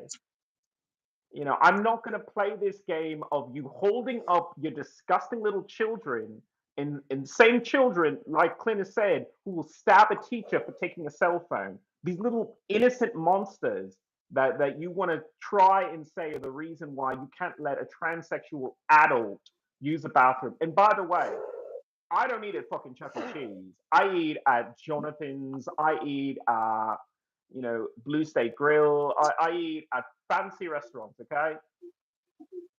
Never heard of Blue State. I eat it. I eat bars. Okay, I eat at bars and fancy restaurants. I'm a transsexual person. I want to be respected when I come into your establishment because if I'm being disrespected in any way, if I can't show up to your restaurant or show up at your building for whatever business that it is, looking like this and not be treated with sir, madam, whatever your pronouns are, welcome to our establishment, then you don't get my money. You just don't get my money. If you want me to beg to use your bathroom, you want me to go to fucking jail for using the bathroom, then you don't get my money. And you know what? America doesn't get me at all. Which is why I took it further. I took it further because you can't just say these restaurants are doing this alone. Because they're doing it with the permission and the silent agreement of every other company. Every other company that hasn't said, well, you know what? We have to respond. Disney isn't responding to this. Fox isn't responding to this. Peter, we're trying to get out of America. Both of us are. Good move out of Peter Porker. That's a funny name. Move out of America. I agree with you. I moved out of America, because I watched. Do you know this horror film Slither? Do you remember that? Yes. I love horror movies. There isn't one I haven't seen. I saw a clip of that. It starred Nathan Fillion, and it was the most horrific thing ever because it's the scene where he goes to meet Brenda, and she's behind the barn, and he opens the and door, she's fat as hell, and she explodes. 3,000 pounds, and she's like, "Can you just feed me that bit of possum right there? That possum right there. Just put it in my mouth so I can just chew it." And I was saying that's an amazing scene. It gives me chills, but it's talking about something else. It's talking about the obesity in America. Of food and obesity in America. That people will shove anything in their mouth and say it's grayish color. I don't know what it is. I don't know where it came from. I have no accountability whatsoever. And we don't know what it's doing to you. Yeah. I watched and you see it again, and I said, we need to have people start asking questions of not just can a transgender person use the bathroom, it's what the fuck is in this food that makes most Americans transgender in the first place? I know I'm a transgender person, but I didn't get that way just because someone sexually abused me in the Air Force. I got that way because I've been eating your disgusting American food. Your food that you told me was real meat, but wasn't. You told me that food was somewhat healthy, but it came out as hydrogenated oil base and chemicals I've never heard of. And then you wonder why I suddenly have breasts and I'm wearing lipstick? I think it might be related. I think that you might be turning into a transgender person because you've been eating American food. Now, I can say this. Might be coming from. I can say this. We took, and I say we because I was working with the Texas Parks and Wildlife at this time. We took a sample of McDonald's beef and tested it. Do you know how much of that was actually plant material and stuff that isn't meat? I'm not going to say it because I could get sued, but let's just say it's an alarming amount. Let's just say less than a quarter of your beef patty when you go to McDonald's or when you go to Dairy Queen or when you go to the Whataburger or whatever. Majority of that meat is plant-based product and chemicals. And that is very unfortunate. That's why I hunt and I fish and I grow my own food. That's why I consider myself a red-blooded American. Not a blue blood. I'm a red-blooded American. And the reason being is because I do what our ancestors did. I do what our founding fathers did. I try to learn as much as I can. I try to be a worldly man. I try to get as many trades under my belt as I can.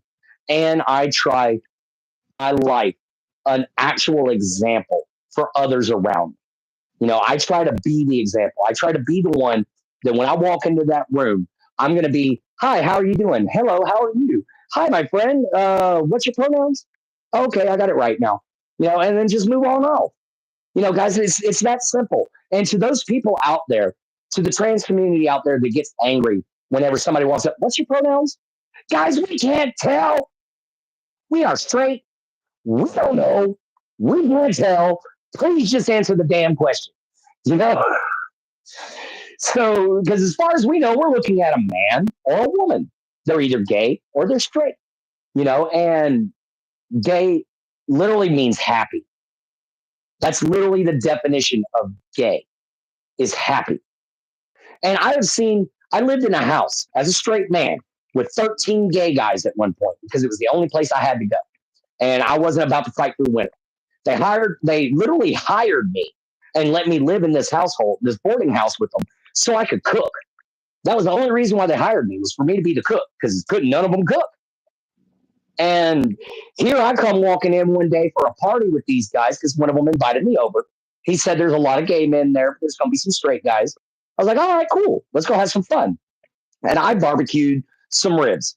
A little bit of backstrap, and a pork loin that I had stuffed with maple ground breakfast sausage and wrapped in maple bacon. And I call it the 3 pigs. But we cooked all that. And when it was over with, they literally looked at me and said, none of us cook like that. Would you please move in and cook for us? And I was like, sure. And guys, that was one of the happiest households until somebody's boyfriend got boned by somebody else, and then it was hell on earth. But other than that, man, it was a great time. They had a lot of fun. They partied every night. We had drinks. We had, if you liked it, we had smoke. It was amazing, guys. We had a lot of fun. I was actually sad to leave the place, but I wanted to go back to my forests. I wanted to go back to my swamps. And so I left. And boy, did they cry. They were bawling. They threw me a huge party, made me this big old fancy cake. Half of them learned how to cook from watching me, and it was a great experience. It opened my eyes to the gay community as a straight man. It opened my eyes to who these people really are. And what they are is just that, people. They're just people trying to live their life. They don't need us telling them how to do it. They don't need us telling them what they can and can't do. They're grown-ass men and they're grown-ass women. Or they're grown-ass in-betweens, which is what I call two-spirited beings, in-betweens. Because that's what there's something magical about being two-spirit. And the reason why, once again, I'm wearing my Maybelline Super Stay Matte Ink Liquid Lipstick is because I am fighting against smog and pollution in all neighborhoods in the United States, because no one has that conversation. And then 2, what you're talking about, gay means happy. Are you afraid to be happy? Because being gay is many things. Sometimes it does mean you're having sex with a guy, but sometimes it just means you have a good friend.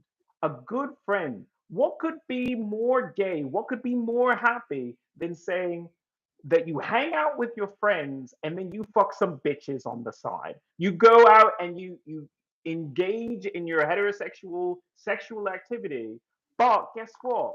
You live with those who make you happy, those who understand you. You want to be with someone who has PMS and will literally climb the walls like a cat? You want to live with that instead of living with your own kind that is kind of level-headed and drinks beer and farts and belches? You laugh, but well, that's what it means to be a man. That's what this is two spirit. This is Native American. This is tribal. I'm a tribal person. I'm a person who tends the fire. That's what it means to accept a woman's role in life sometimes. Sometimes you just have to tend the fire. Somebody has to cook the damn meals while the rest of the people go hunting. If everyone went hunting and nobody cooked the meals, you still starve.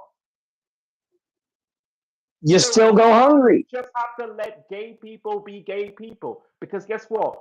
If you want to have a beautiful wife, who cuts her hair? If you want her to come home with good nails, who does the nails? Who does any of this? So sometimes you just have to let a little gayness into your life. And except that you are a little bit gay too. When you want to stay at home, play an Xbox, Halo with some guys instead of fucking a woman, you're just gay. You're not gay as in you're having sex with your man and his balls are slapping your chin, but you're just gay. You love your best friend. Admit it. And this is why I don't want to live in America, because these fucking people prudes. They don't want to admit that what they do is the gayest lifestyle ever. At least gay men have the balls to say, I have sex with something and then I send it right back out the door because I have life. Gay And men you see, don't even hang out with men. They hang out and they live a life.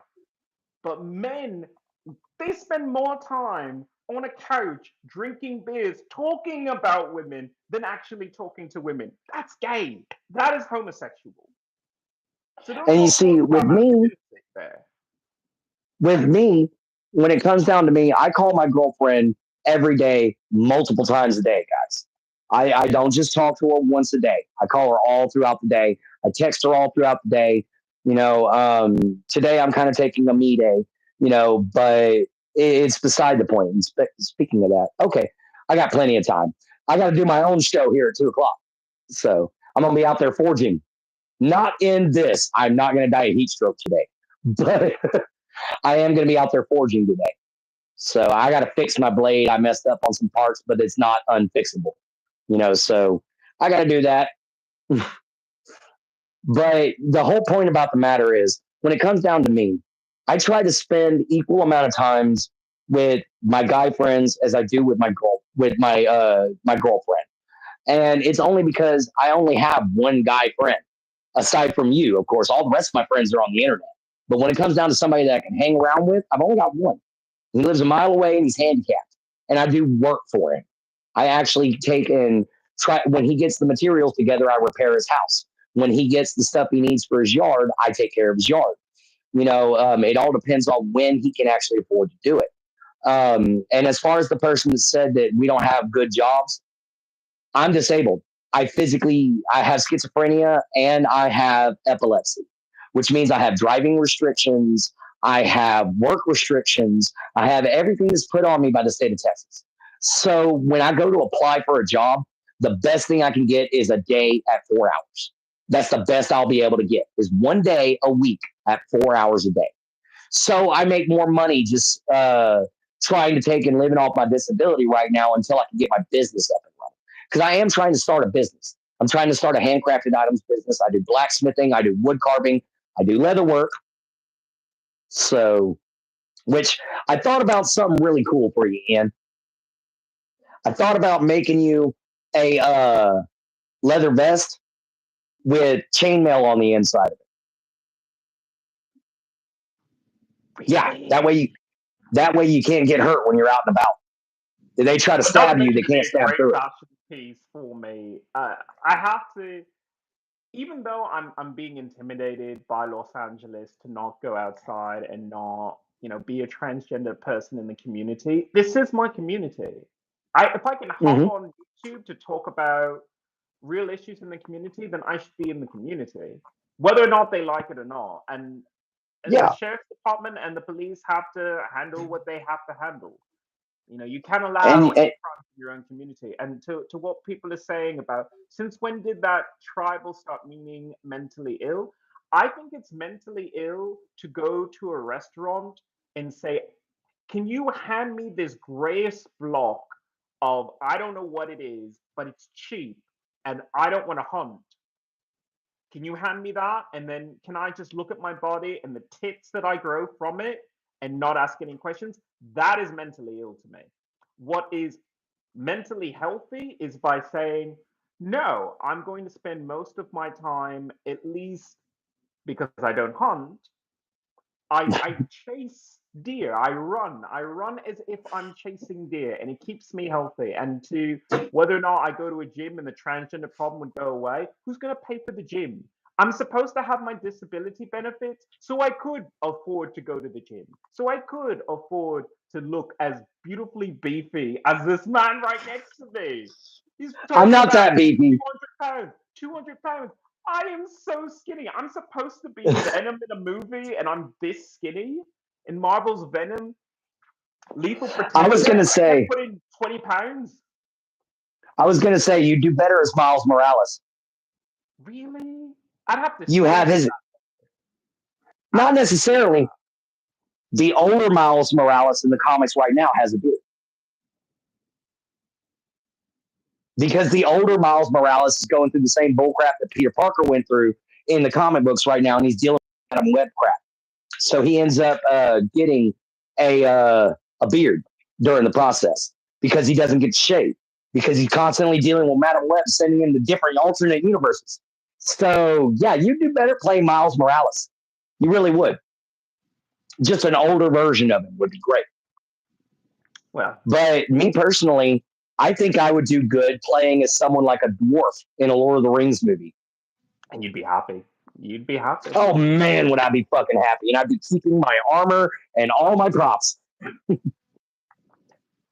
Hell, if I don't show up in my own armor with my own props.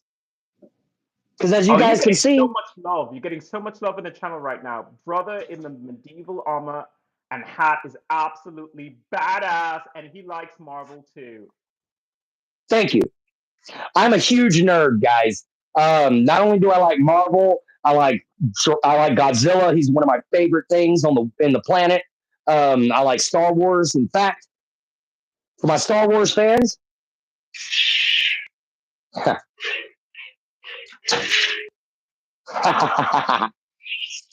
so yeah, I'm a huge nerd.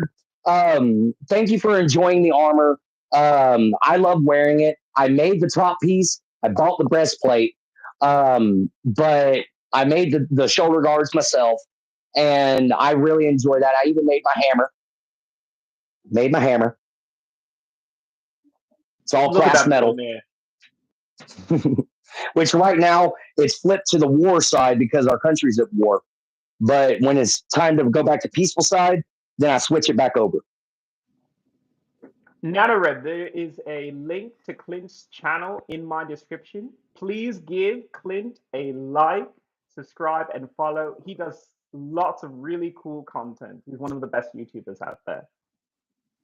I try to. I don't think I'm the best, but I do try. Because if I was the best, I'd have millions of followers by now. But I only got a few thousand. So I only got 17,000 followers. But I've done that since January 17th, guys. That's when I started. This January 17th. And since I've been doing it, and yes, the armor is going to get more intricate as we go along in my channel. I've got chainmail that I'm going to be buying next month. I have arm guards, shin guards, the whole 9 yards, and I will be putting together a traditional Swiss Viking costume. Not costume; it's going to be the actual clothing. I'm going to actually order it from Norway and from Sweden. So I'm going to actually have the real outfits delivered to me. The only thing that's different is my shoes. And guys, the reason for that is because I do have a little Native American in me. So I made my own moccasins. You know, this is actually made out of a pair of house shoes that I just added leather to. Leather and paracord.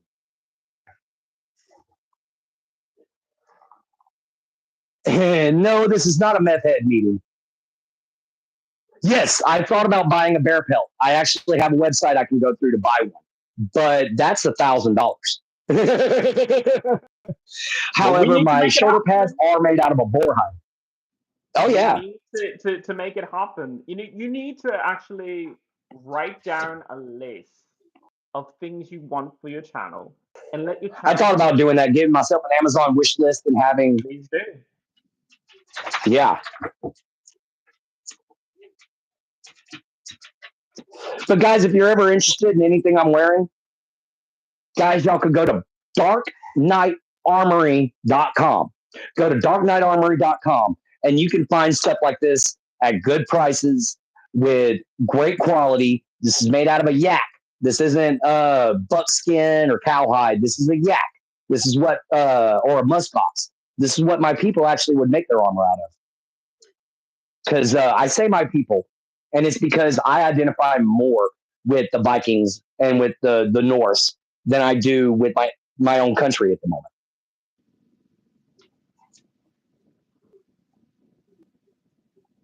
And it's because the Norse wouldn't have had the problems we have right now. If you're a kid and your father was a Viking, you were a Viking.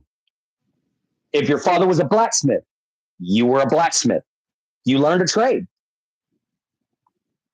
Yes, I actually have created my own D&D game.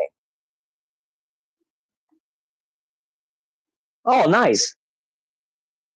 Like an artificial, I put it on my chainmail. Not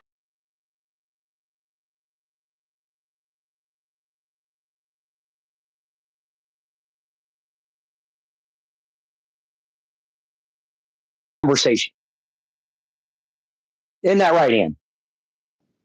Always love having you on here Ian? because it allows me to hear another perspective. And sometimes we don't agree on things. And I love that because then I get to learn a little bit more about what other people are thinking. Because when you keep yourself in an echo chamber and everyone agrees, you're not learning, you're not growing.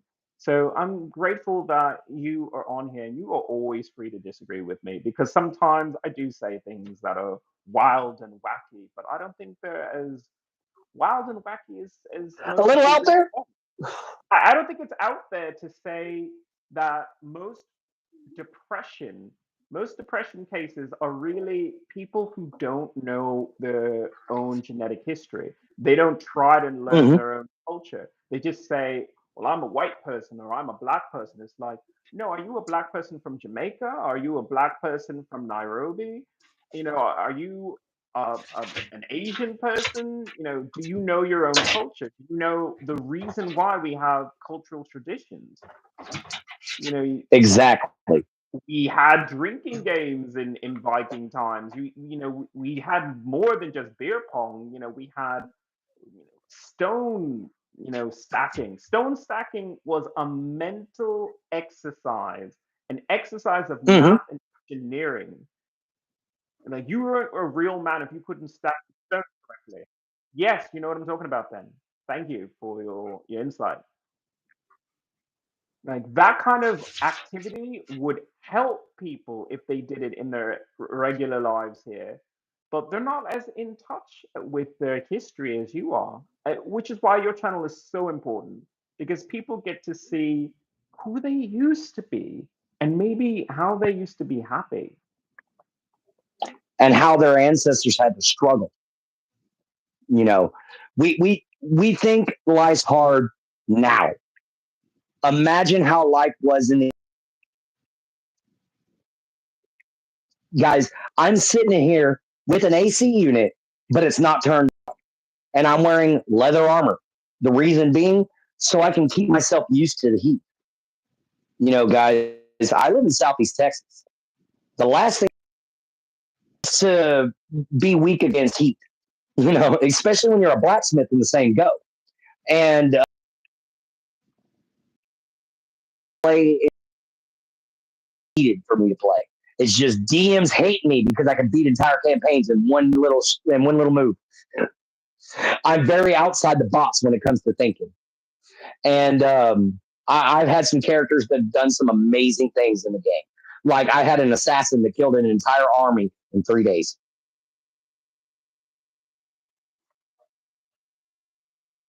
Caucasians from my mother's side and German, Russian are epic. That's what I'm talking about, brother. That's what we want to hear. Different cultures and even different subcultures. Because yes, the LGBTQ plus community is a culture, but it's a subculture here in American culture. That is what we need to remember. These people, they're not our enemy. They're not a problem. They're our culture. Black culture is American culture. Native Americans culture. All these people that have become part of our country. That's our culture. Our culture is multinational.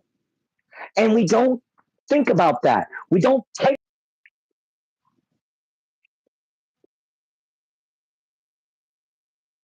as bigots. We don't understand that the rest of the world views us as Americans as a problem. And it's because when we go over there, we disrespect their country, we disrespect their cultures, we don't bother to learn what it's like for them, and we just treat them like crap. That's why Amsterdam no longer allows American visitors, because we were doing too much crazy shit in the middle of their streets, like stopping and taking a piss, and just in the middle of nowhere. And we're like, yeah, it's Amsterdam, just because it's legal to have your dick out.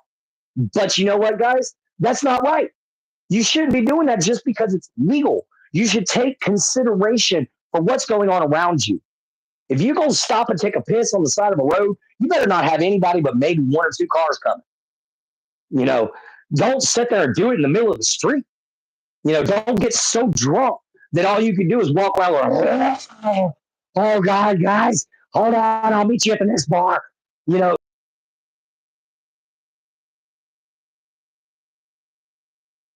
If we walked over there, we always complain about them coming over here and throwing a huge problem in our country, but we never talk about when we go to somebody else's country and we cause a big stink. Why? Because we think we can as Americans, and that's not right. We should be the most racial and cultural tolerant nation in the world. Why? Because we're the melting pot of the universe. So try that on for size, guys. Try that one on for size. Think about that for a minute. Chew it on it. Mull it over. Where else are we going to What do you think about that, Ian? To have that many different ethnicities and religions in one place, and we always take it as, well, I'm afraid because of it. It's you have something to learn. You have something to learn. White people could learn from Black people a lot.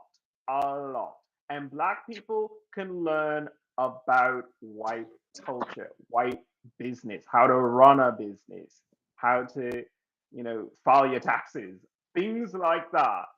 That, culturally we don't think about. We don't think about any other culture providing you something.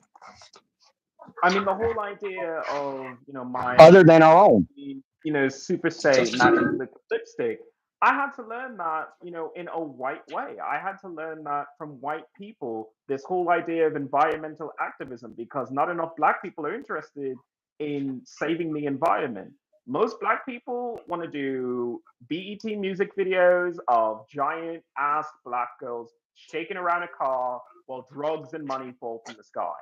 That's how most of the culture thinks sometimes. And that's okay too, unless that's all you talk about.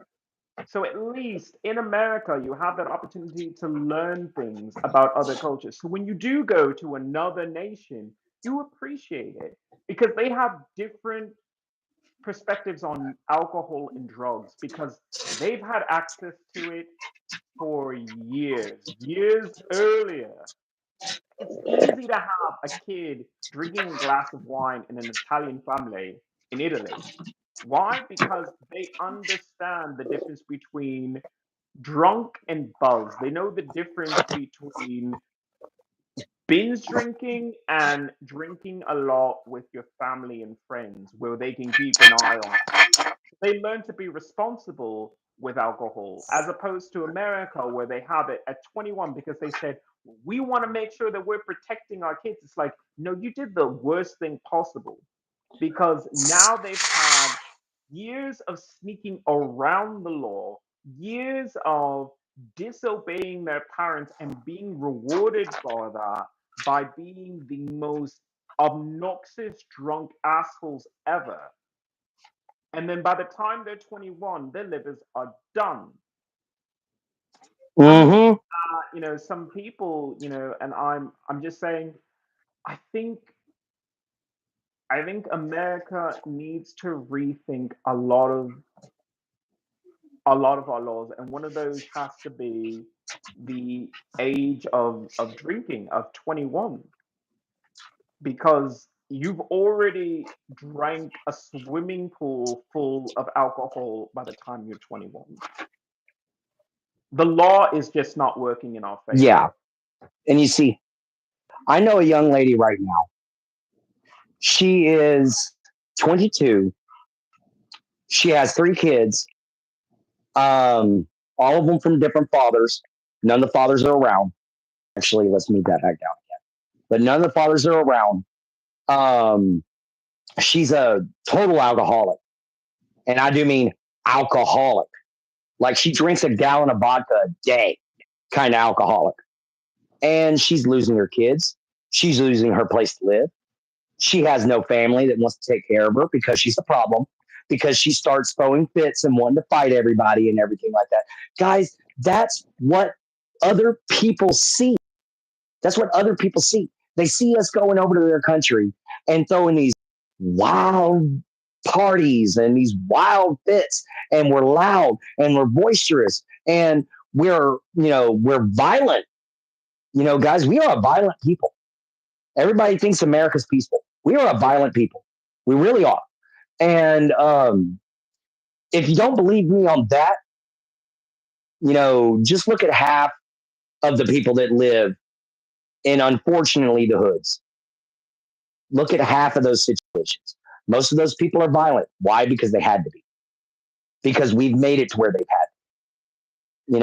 And it's not just whites. It's not just blacks. It's not just Mexicans. It's all of America. All of America has done this to each other. Why? Because we no longer do what they used to do, which is come together to provide for the community. Instead, we come together to destroy the community by riots, by setting fires, by trying to dismantle systems that work. We're not dismantling the systems that don't work. We're dismantling the systems that do. And that is a huge, huge problem that I've been seeing going on, and like the education system does need to be reformed. It's 200 years old. It was designed to make workers during the Industrial Revolution. Now we need free thinkers. Now we need engineers. Now we need spacefarers. Now we need explorers. That's what we need. Back in the day, the most worldly people on the planet were sailors. They were the most educated people on the planet, was a sailor. And it's because he had worldly knowledge. His kids learned that worldly knowledge. Those kids grew up to be sailors themselves and see the world. And then when they would come back, they would do something amazing because they would get tired of sailing on a ship. Because let's face it this way, sailing back in the day, shipping goods to other countries and everything like that, boy, was it hard. It was not fun. It was hard work. There wasn't this, let's sit around for a little while until we reach our destination and do a little preventative maintenance and check this and that. No, it was like dealing with a Bering Sea. You ever seen those videos where guys are dealing with the Bering Sea? Oh my God. Like you're sitting there expecting the boat to flip over in the end because of the size of the waves. But they make it through. They lose some of their shipment, but they make it through. And we don't pay these people enough. And going back to the teacher thing, did you know the average salary for a Texas teacher is only $24,000 a year? How are you That's the average salary. How are you supposed to live off that? How do you? I want to talk about what Thank you're you. saying for a second. These teachers have to do more than just teach. They have to be the disciplinarian. They have to be the security guard. They have to break up fights between kids. They have to be the entertainer. Literally, the funniest person that they've ever heard of is your teacher. If you can get your kids to learn, and they're supposed to do that for pennies. They're supposed to do that for less. They're supposed to risk their lives when it comes to danger because let me remind you that these are not just schools. These are murder alleys. These are murder alleys where kids who aren't socialized properly, who don't have good parents, they come into and they will shoot off. They will shoot through these schools. And we keep saying, oh, well, it's mental illness. It's like, no, you should have paid the teachers more.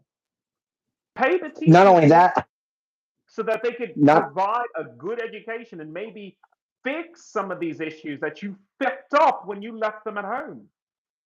Not only that, brother, but the biggest problem is nobody honestly listens to these kids.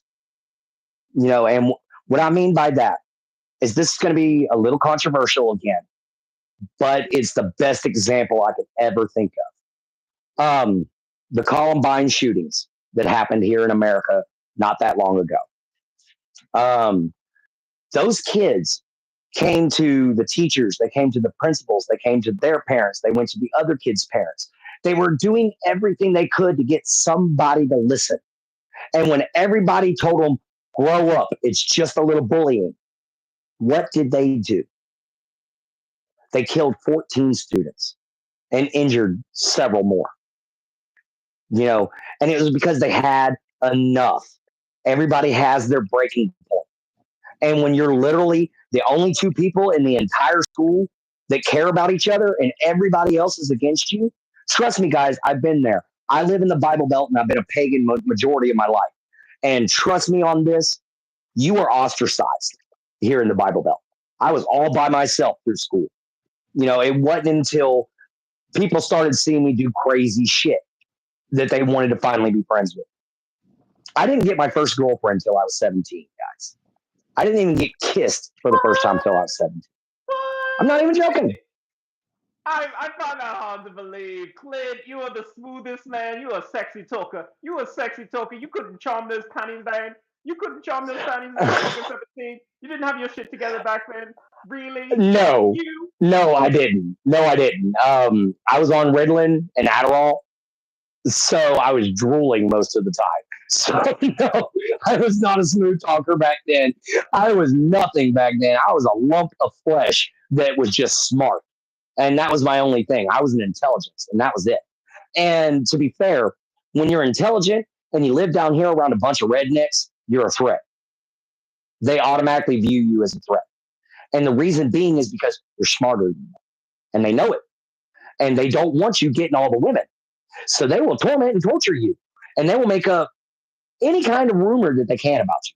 Guys, I've been called everything from a child diddler to a straight up freak, you know, and I've never touched a child.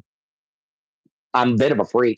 I'll admit that. I'm a little bit freaky. I like my whips and chains. But I've never hurt anybody unless they hurt me first. Relationships, breaking up with somebody, breaking their heart, that doesn't count. But I'm talking about like physically assaulting anybody. I've never done it unless I was assaulted first. With the exception of one time in kindergarten. I attacked a guy in a Barney suit. I couldn't stand Barney. So I attacked him with sharpened pencils. Yeah. He's just lucky that mascot head was as big as it was. But I couldn't stand Barney. And which is funny because I'm a dinosaur fanatic. But I can't stand Barney. He's not a T-Rex. He should have been eating them kids. He shouldn't have been hugging them. All right. I'm going to go into what Brandy COD Killer said. Yes, people should listen to their children, but it doesn't excuse mass shootings. I'm not excusing mass shootings. I am saying there is a moment before the mass shooting where we could have made a difference. There was a moment before the mass shootings where we could have dealt with this like grown adults instead of like cave people turning to weapons because someone bullied you. Bullying is a terrible, terrible thing. And we keep using that as an excuse for everything. Because the bullying doesn't just happen in school, the bullying happens throughout your life. And you're and talking you see about those two being kids. a pagan and enjoying your whips and chains and things like that. That's who you are. You like a little freak in your life. You like a little freak in your bedroom. And guess what? You're an American citizen. If those are two consenting adults having sex with as many kinks as possible, that should be your right. That should be your right to talk about. That should be your right to display in the privacy of your own home or in certain areas where it has been okayed by the city. Like Castro Street, San Francisco, it's like the only free place to truly be gay and alive is that one like Castro Street festival where you could have sex in public, where you can wear leather if you want, and you can just be free. And there's something to it. Where is your freedom in America if everything that you want to do, everything who you are, you can never show? Now, I'm going to answer somebody's thing here real quick. If everyone had free mental health care and guns needed a license like a car, you know, here's the thing. Yes, if everybody had free mental health care, we would actually have a better country. I do believe that. Now, as far as guns needing to have a license to be used, guys, there's a Second Amendment for a reason. You know, follow your Second Amendment. Don't try to alter it. You know, if somebody owns a gun, let them own a gun as long as they're not hurting anybody. You know, what I do agree with is taking guns away from violent offenders, taking guns away from people who have clearly violent tendencies. And yes, y'all were right earlier about some kids just want to spite God. And they think the best way to do that is to be as evil as possible.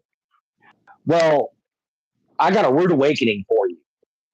If you actually read through a lot of religious texts that have been banned, the God that y'all serve in Christianity is called Yaldabaoth. And Yaldabaoth was a foul creation. He was made by Sophia, you know. And so if you look at Abraxas and Sophia, the religion that falls around this, Gnosticism, then you're going to find out that Yaldabaoth is not exactly who you want him to be. So if you really want to look at what's the best way to spite God, the best way to spite God is to go above him, to Abraxas.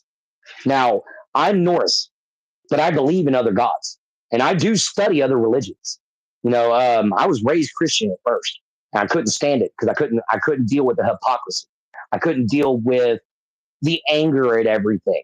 Whenever Jesus Christ himself would come down and would cane half these Christians that are around now, because unfortunately they talk too much about being good people and then turn around and do horrible deeds. You know, like chastising my friend here for being different, chastising me for being different, chastising anyone for any reason when you're a Christian is wrong. I'm sorry, but Jesus Christ taught that was wrong. So if you want to judge somebody because of God or something like that, realize it says in your own book, you will be judged harshly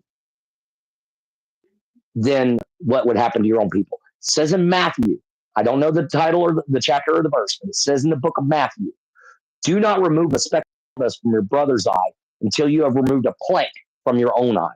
For how can you see the speck of sawdust if there is a wooden plank blocking your vision?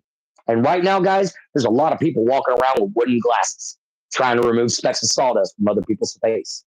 You know, and it's just not right. And yes, you guys are loved to call all. Christianity was meant to be a peaceful religion, but it has been everything but. And my people are a prime example. Whenever the Danes and the Vikings decided to join Christianity, instead of preserving our history, the Christians made us burn it.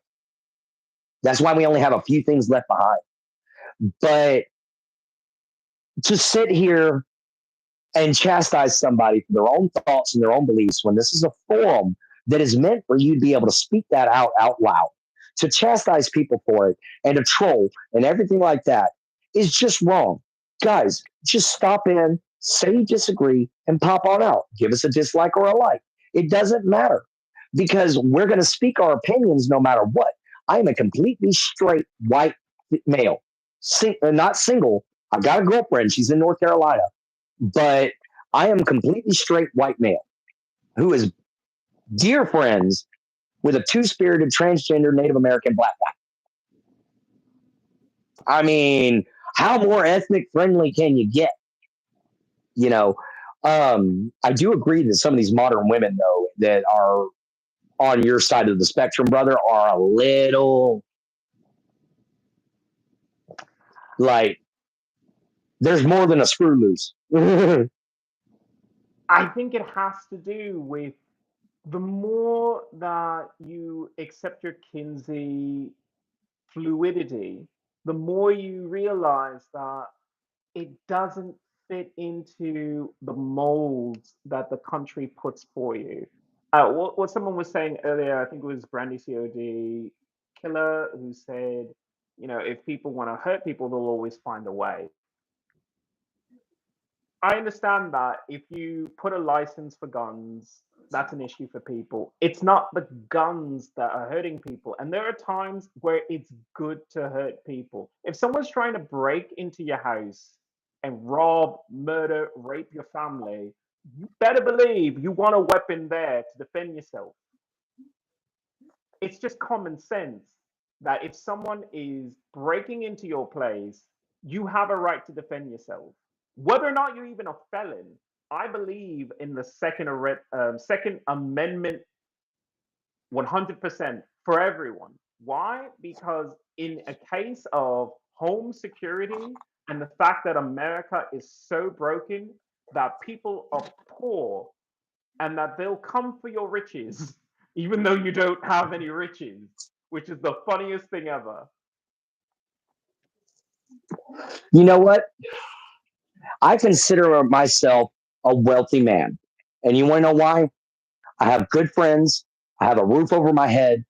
I eat pretty decently and I enjoy my life. I consider myself wealthy. So somebody wants to come at me. The only way you're going to take my wealth is to take my life. And guys, if you think they're going to have an easy time with it, you're wrong. I got all I need to defend myself. The world is broken, sick, and nobody values love or loyalty anymore. There's not much compassion or empathy in this world anymore. Yeah, that's one of the things that I'll agree with. The world is broken. Absolutely. Because even my faith, even the Norse faith, where everybody thinks of berserkers and Vikinger raiders and, just combat constantly, raw, that's not the case. We opened our door to the weary traveler, even if they were black and weird. Why? You never know who's a god in disguise. In my belief, the Norse pagan faith, the gods walk among us. Odin tests you. He'll show up and see if you're going to be hospitable. He'll show up and see if you've got wisdom and knowledge. So I believe wholeheartedly in putting everything you got into learning everything you can and to literally being as decent a person as you can be to everyone about tell me how I found out about, or tell you how I found out about my beliefs. It's quite simple, actually. The first thing I did was I ran into an actual Norse pagan, and he started teaching. Found out later on he was a white power supremacist, and I did not believe in what he was trying to teach me. So I started doing my own research, and I found out he was wrong on quite a few things. But because of me doing my own research, I have found a wonderful book right here, The Way of Fire and Ice, Modern Viking Norse Paganism. And this is an excellent book. This guy really did his research. The guy's Norwegian who wrote it. And he's a professor in Norway that teaches about Norse religion and Norse faith. And, this is just one of the many things that I absolutely enjoy. Sorry, Prime. I didn't mean to see if we were ignoring you. No, of course not. It's just right now, there's so much to talk about that we can't say hello to everyone. Please don't take it personally. But when you feel like there's an important message that you're sharing here, and what you're saying is an important message right here, and which is why I'm listening in the background. But I got you, bro. Talk to people about being curious in life, having the ability to ask questions, not just of your heroes and people who you think have more answers, but asking them of yourself. Asking yourself, what is going on in the world for me? Not what the news is telling you what is going on. It's like, what is your spirit telling you? What is your soul leading you toward? Because sometimes that's not the same thing that they're spoon feeding you on the news. No. And yes, He And is definitely cool, and I'm pretty sure he is smoking that good. actually, no, I'm smoking regular tobacco. I'm out of the good. Otherwise, I'd be coughing my ass off. And it's a totally different pipe. Believe it or not, I lost my awesome wooden pipe that I hand carved. It got ran over. I dropped it running across the road, and some guy crushed it. But I had to switch over to this stupid dinky thing. I hate it. I really do. I hate this son of a bitch. But Uh, Prime, no, I'm not. I'm not sleeping. I don't know if you've been watching the channel, but recently I had two women come into my apartment. They work here, so it's not like I didn't expect it. But because of my PTSD, I haven't slept in my bed. I haven't slept in my bed since I had two women in my apartment after my PTSD triggered event. So I'm not sleeping well. well, it doesn't look it, bro. You actually look like you're all right because you ain't got the permanent bags under your eyes yet. Then again, you take better skin care of yourself than I do. So, Clint, if I'm honest with you, I think the reason why I don't look haggard is not just because I beat the face for the gods. It's because I stay a little closer to my indigenous background. If you didn't have a bed, you were going to sleep on the fucking ground. And if you slept on the oh yeah, ground, maybe you at least started thinking of yourself as healthy, happy, loved. Because what if you slept on the ground, but you slept on the ground with a bunch of your friends? You slept on the ground with your family right next to you, people that you love, people that you trust, and we don't feel the need to do that anymore. We think we're above it all because we sleep in beds, because we have houses. It's not the same thing. This is why you're depressed. This is why you're on drugs and you have your doctor prescribing you antidepressants. You have your doctors prescribing that to you because you don't feel safe anymore when you have to live with strangers and you are a stranger to yourself. exactly. And you see, I say it all the time. And by the way, congratulations, Prime. That's a great accomplishment there. 1,200 people, awesome. You're on your way to 2,000. Keep it up. And as far as Aaron goes, I've been on a carnivore diet my entire life, and the only reason why I don't sleep very well is because of my schizophrenia. It causes me to have insomnia. I'd rather I'd live in rather a shack with people I love than alone in a in the mansion. mansion. Yes. Charles Bane, Prime, yes, Charles Bane. You recognize him? He got a good polishing up. I gave him a good polishing. But I'm glad that this you said acts that, Brandy. That is absolutely the truth of it because people who live in mansions, they might even have servants, they might have chefs. Those people work for you. They don't love you. They not don't love only you. that, And especially that, they're jealous. And you want to live with someone who's jealous of the fact that you have money. You want to live with someone who doesn't respect you, who laughs at you, makes jokes about you in the background. No, what you want to live is free. I'm going to send you a link, Clint, about farmers who were previously veterans. I think you might appreciate nice, that because they have huge library of resources to teach you how to be a better farmer. And nice. eventually, yes, you will be able to afford to have your own acreage. So I'm going to send you that link to farmers that were previously veterans. It's like veterans to plows, from swords to plows. Yes, and you don't feel the satisfaction of preparing your own meals or accomplishing or providing for yourself. I absolutely agree with that, Brandy. And thank you so much, Aaron. But I'll tell you this right now. One of the worst things I've ever seen is a rich man. And you want to know why? They're absolutely miserable because it's never enough. They always want more. You want to know the richest people I've ever met?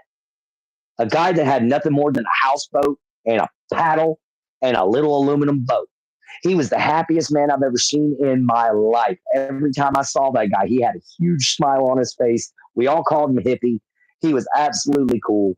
And I mean, the guy was insane, but he was so much fun because, like, he took in he built his own football jersey out of alligator hide, and would literally sit there, and whenever he'd go to the park, he'd wear that football jersey. He'd be like, "All right, let's go," and everybody's like, "Is that turtle shells on your shoulder and alligator hide for your what the hell?"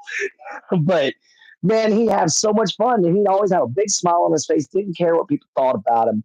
He was happy, and that's the kind of life I like to live. That's the person I tried to be.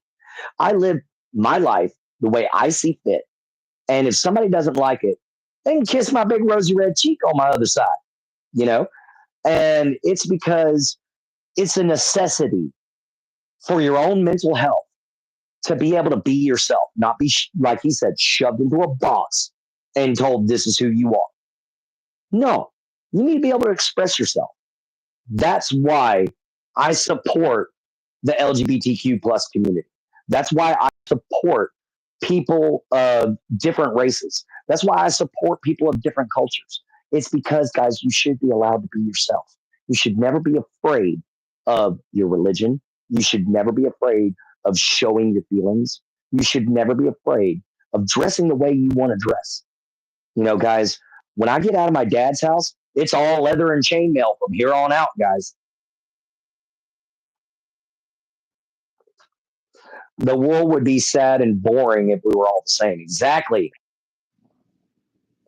Have you seen Hacksaw Ridge? Yes, I have seen Hacksaw Ridge. Not only have I seen Hacksaw Ridge, but my grandfather on my dad's side,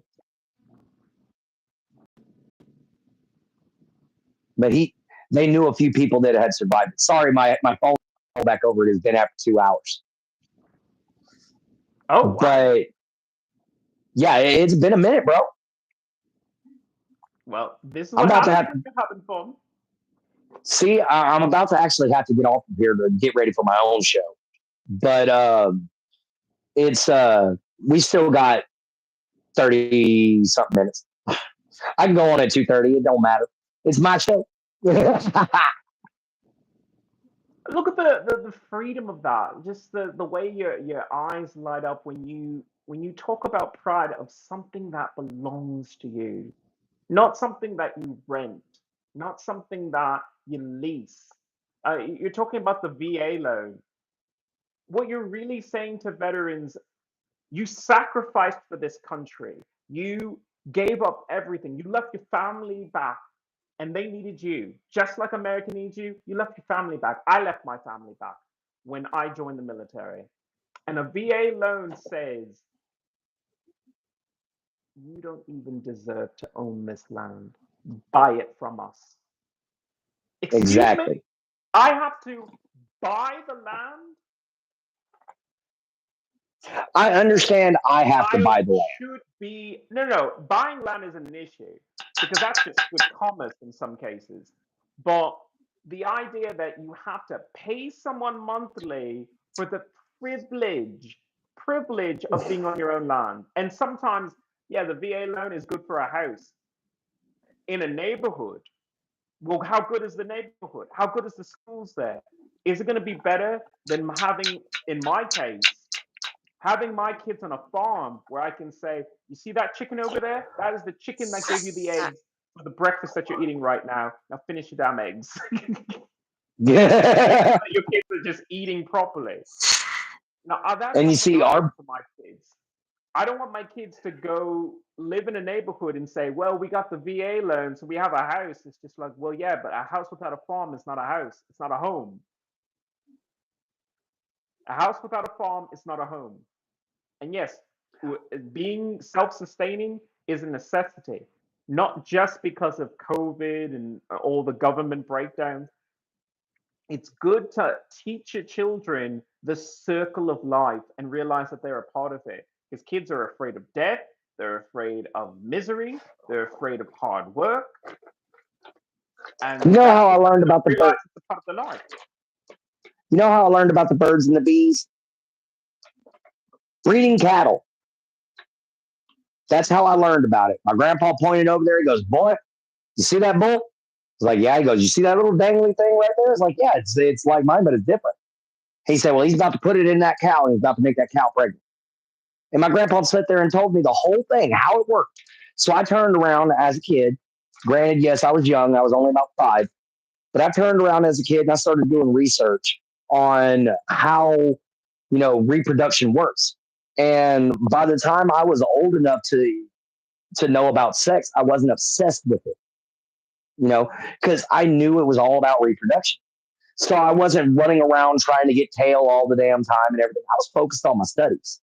I was focused on trying to become a paleontologist, which is what I still would love to be. I'd still love to be a paleontologist and a herpetologist. I'd still love to study dinosaurs and reptiles. I happen to have an affinity for snakes and alligators. I have a way with them. It's weird. I don't know why.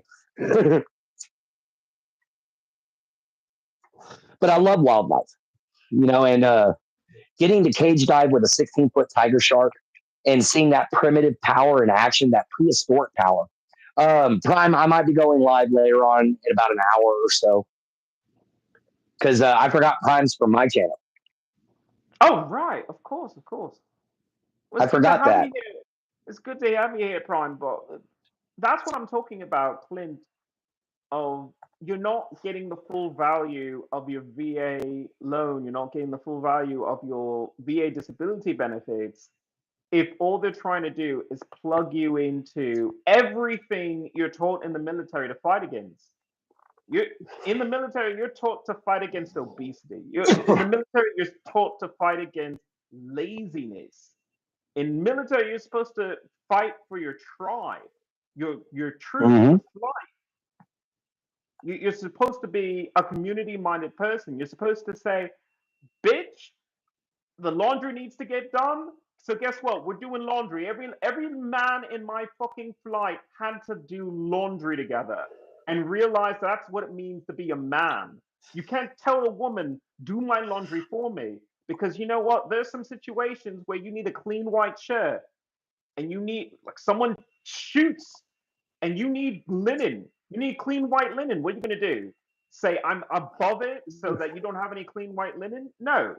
Men You do get the your laundry. ass up and you wash your laundry. So the military would teach you something like that. But these people want to say, no, a VA loan is for you to buy a house in a neighborhood, which would teach your kids, no, well, there's a laundromat across the street. You don't have to pay for it. There's a laundromat. Take your clothes over there. It's like, no, you get with your hands in soap and you scrub until it's clean. That's what the military teaches you. Military is a great place to. You see, I'm upset because they sexually abused me, but I'm more upset that after abusing me, they want to shove me into a situation, shove me into a culture that isn't military. They keep talking about veterans transitioning into being citizens and into being civilians. That's not why you join the military. You join the military because you're just a tribal savage inside, and they're the only people who are honest about that. Mm-hmm. And you see, when we went to basic training, they lined us all up and they started the line and they pointed to each and every recruit. Not going to call them privates because they're not officially privates until they graduate. But he pointed to every last one of us recruits and he said, "Why are you here?" You get responses like, "I need college. The judge made me come." Uh, you get the normal responses. Judge made me join. I want to get an education. I want to be able to take and provide for my family. You get the normal responses. But we had 2 people that stand out in my brain. It's because the first thing they said was, "I want to kill somebody." I'm like, wait, what? You're coming over here just for the reason to kill a person?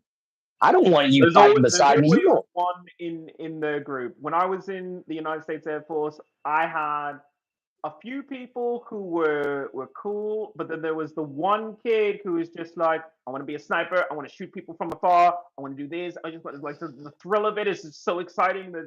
That's exactly what the AFSC that I chose, and they gave it to me, and that's what I want. And I just say, well, yeah, that's good for that, but what good is that when you're retired? What are you going to do with your life? What are you going to do for the rest Now, of your life? now I can say this. My MOS, there was only one job I could get after I got out as a civilian. And that one job was using a howitzer cannon to cause landslides before they happen and then go in and clean it up. It's for mountainous territory and stuff like that. But that wasn't what I was looking into. I was going to go on ahead, go to college when I got out, become a paleontologist, and go study the history of our planet. Go study everything I could get my hands on. But I did change my attitude. Instead of being a paleontologist and a herpetologist, I wanted to be a paleontologist and an archaeologist. So I would study the beginnings of man, and I would study the beginnings of life itself. And I thought that would bring me a great bit of clarity. That would bring me a great bit of understanding about our world, because we're just a geological blip in time. The human that we know has only been around for about 100,000 years.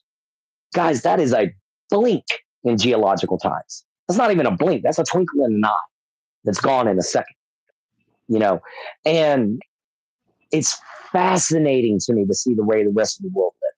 Why do you think I wear armor?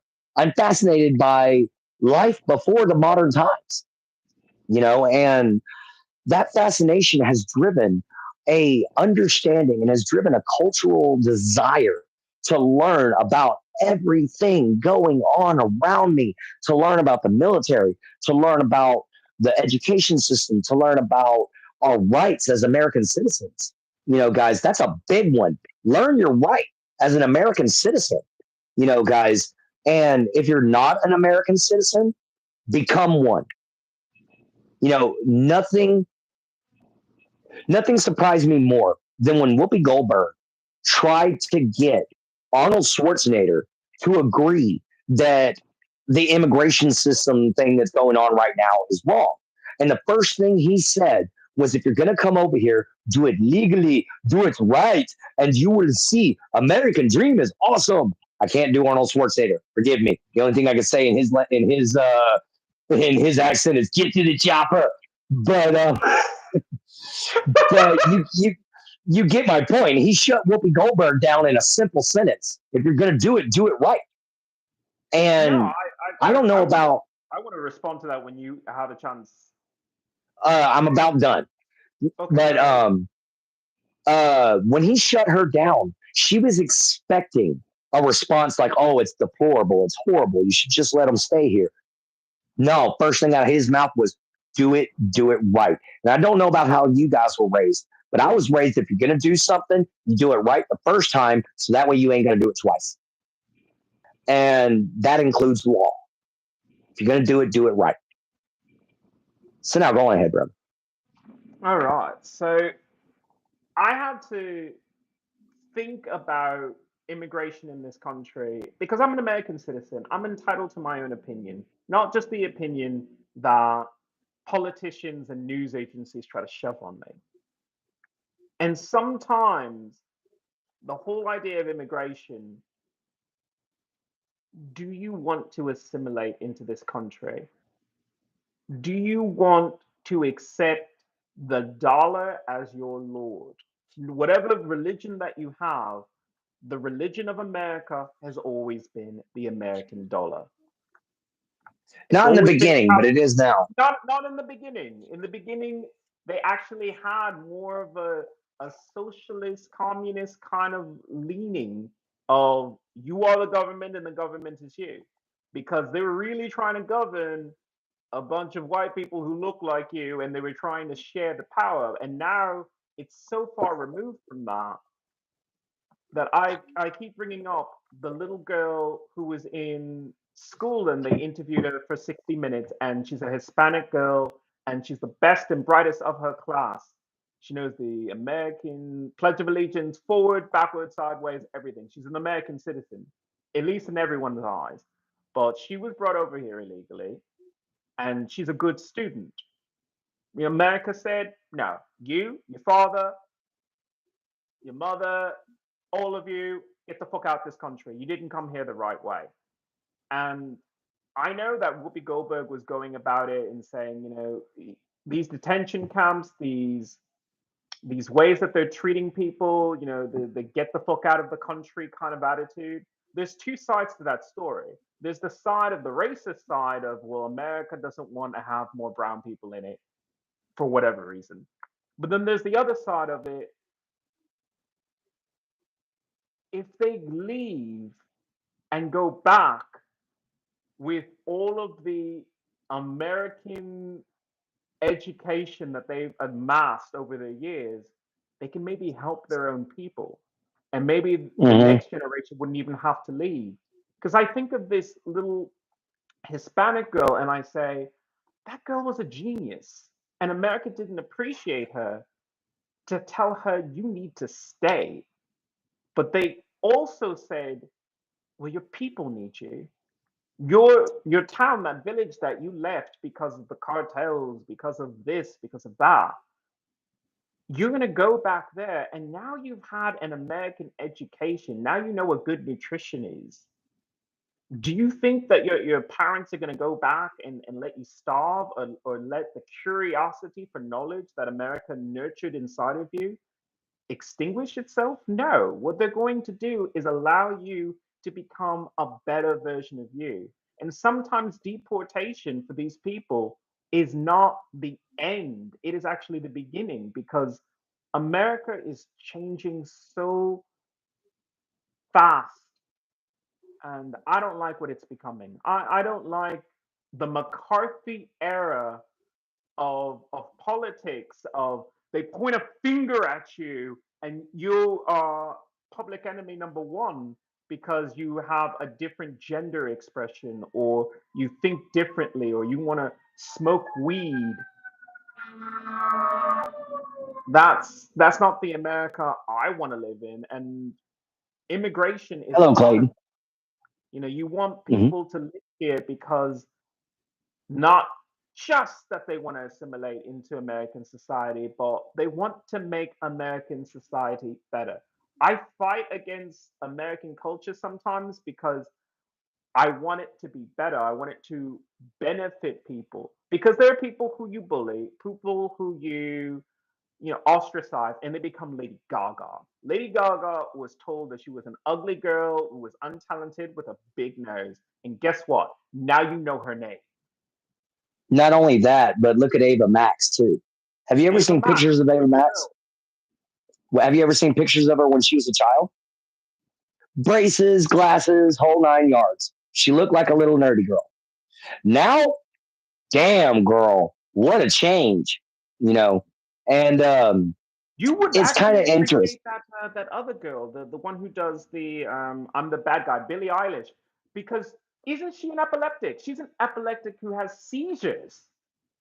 Yes, she is an epileptic. She is an epileptic. And you know the sad part about it is, though, she hates on guys like me. That's the only reason why I don't support her. I'm short, I'm kind of chunky, and I'm bearded. She hates guys like me. She thinks we're ugly as sin. And she's literally been told or been recorded saying we should quit giving ugly guys a chance. No woman should ever date an ugly guy. Guys, there's ugly women out there. I'm not going to lie. There's some women out there that you're looking at, I'm going, woof, but does that stop me from loving them? Does that stop me from giving them a chance? No. They deserve love just as much as everybody else does. You know what I do? Thank you for educating me on this. Oh, but what I do when I actually enter into a relationship with somebody who thinks they're ugly, because I always look at the interview. When I meet somebody who thinks they're ugly, the first thing I do is I try to show them the confidence of the light within them. The divine light that is within every last human being, be them Muslim, be them Hindu, be them Mexican, be them American, be them black, be them white, be them purple, be them green, be them who gives a fuck. What I'm getting at is there's a light, there's a beauty inside of every last human being. And you need to learn how to let that shine. Whether that's your talent, whether that's your physical attractiveness, whether that's your culture, you let that beauty shine. You let that light grow and you become that light. And then, and only then, can we as human beings obtain any form of divinity before we pass on. And it takes the light to do it.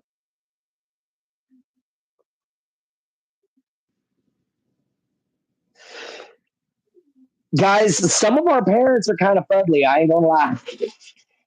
But it's the light on the inside that matters. That's what I'm getting at. And I'm saying that only because America is a shallow place. America is a very, very shallow place. If you don't look like my friend here and you look like me, good luck on getting a phone number at any time. You know, if you're not tall, have six-pack abs, have a decent amount of money, have your own vehicle and all that, guys, you're not going to get but the bottom of the barrel. I know this. I've been looking for 38 fucking years for the right woman. And I'm telling you right now, all I've been able to do is scrape the bottom of the barrel. You know, but I love my Jin Jin. You know, and I have a dad bod, but I do plan on leaving the country there, Mark. I do have a dad bod. It's going away. It's going away. But I have a dad bod. Fight against that. Fight against it. Oh, no. I'm not going to be a potbelly the rest of my life. No. I want to look good, damn it. I want when I put this armor on and I do this number right here, people go, oh, shit. You know?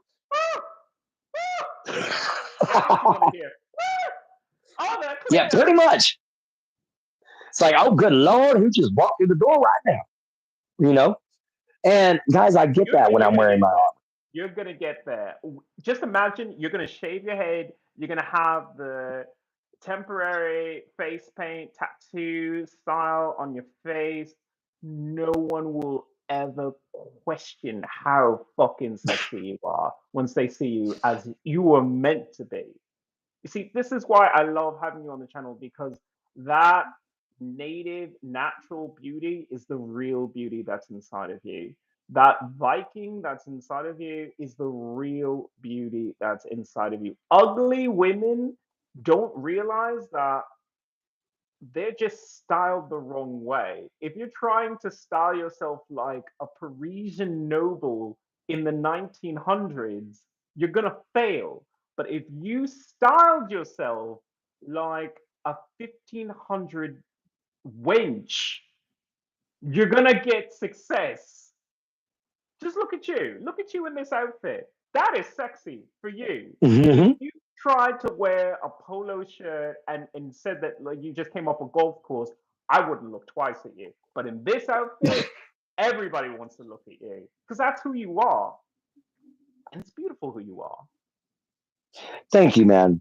And you see, I see you come on here with a different look every time, except for that jacket's always the same. And I'm just like, you know, this guy, he's got his own style and I like it, you know, because he's not afraid to show it. That impresses me. If someone's not afraid to show who they are, you're impressing me. But if you're one of these people who walks, like you said, walks around in a polo shirt with slacks on and socks with sandals, but, you know, or you walk around in basketball shorts and a jersey or something like that. Yeah, cool if that's who you are. But if you're literally just wearing that because it's what everybody else wears, it's not going to suit you. It's not going to work right for you. Because, guys, if I try to dress up the way my family wants me to dress up, God, do I look like a nerd. I look like somebody right out of Revenge of the Nerds. It's terrible. You know, the only thing that changes it is the beard and the barrel chest. You know,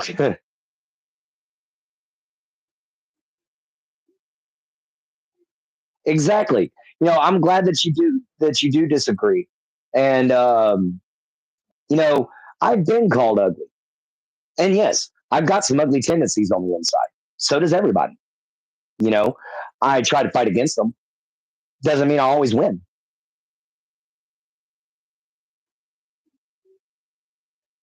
No, not necessarily look at it that way. I'm I saying don't that look. if it's not your style, if it's like not how you want to dress, it's not going to look right on you. But if you want to dress like a flamingo dancer every day and run around singing chicky boo from freaking Mask, or wear a zoot suit or something like that, and you're stuck being forced wearing clothes that you don't want to wear because you're afraid to be picked on, then that's bad. But if you're strong, you're brave, and you go on ahead and you wear those clothes, you're letting that light shine. You're letting that beauty that is you come out. That's what I meant. So I'm sorry if I kind of got a little misunderstood there. But no, I don't think polo wearers and stuff like that are bad because some people it looks good on. Not everybody. Some people do. What I was trying to say with that situation is sometimes you're in a position where you talk about the nouveau rich, the people who become rich because of a lottery ticket or circumstance, or that maybe they worked up the ranks, whatever.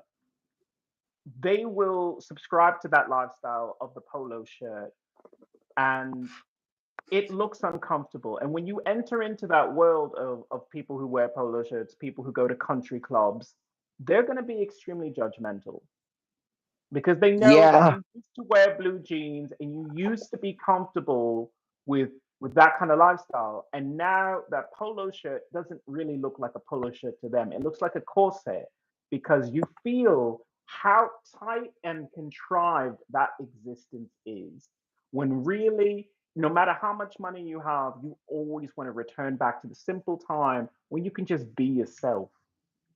This leather jacket, which you see me in often, that's who I am. I'm a wild motorcycle club kind of person, of just nomadic. Everything that a motorcycle club is who I am. Loyal, nomadic, just wild, on the fringe of motorcycle society. vest right here. My armor when I'm not wearing my armor.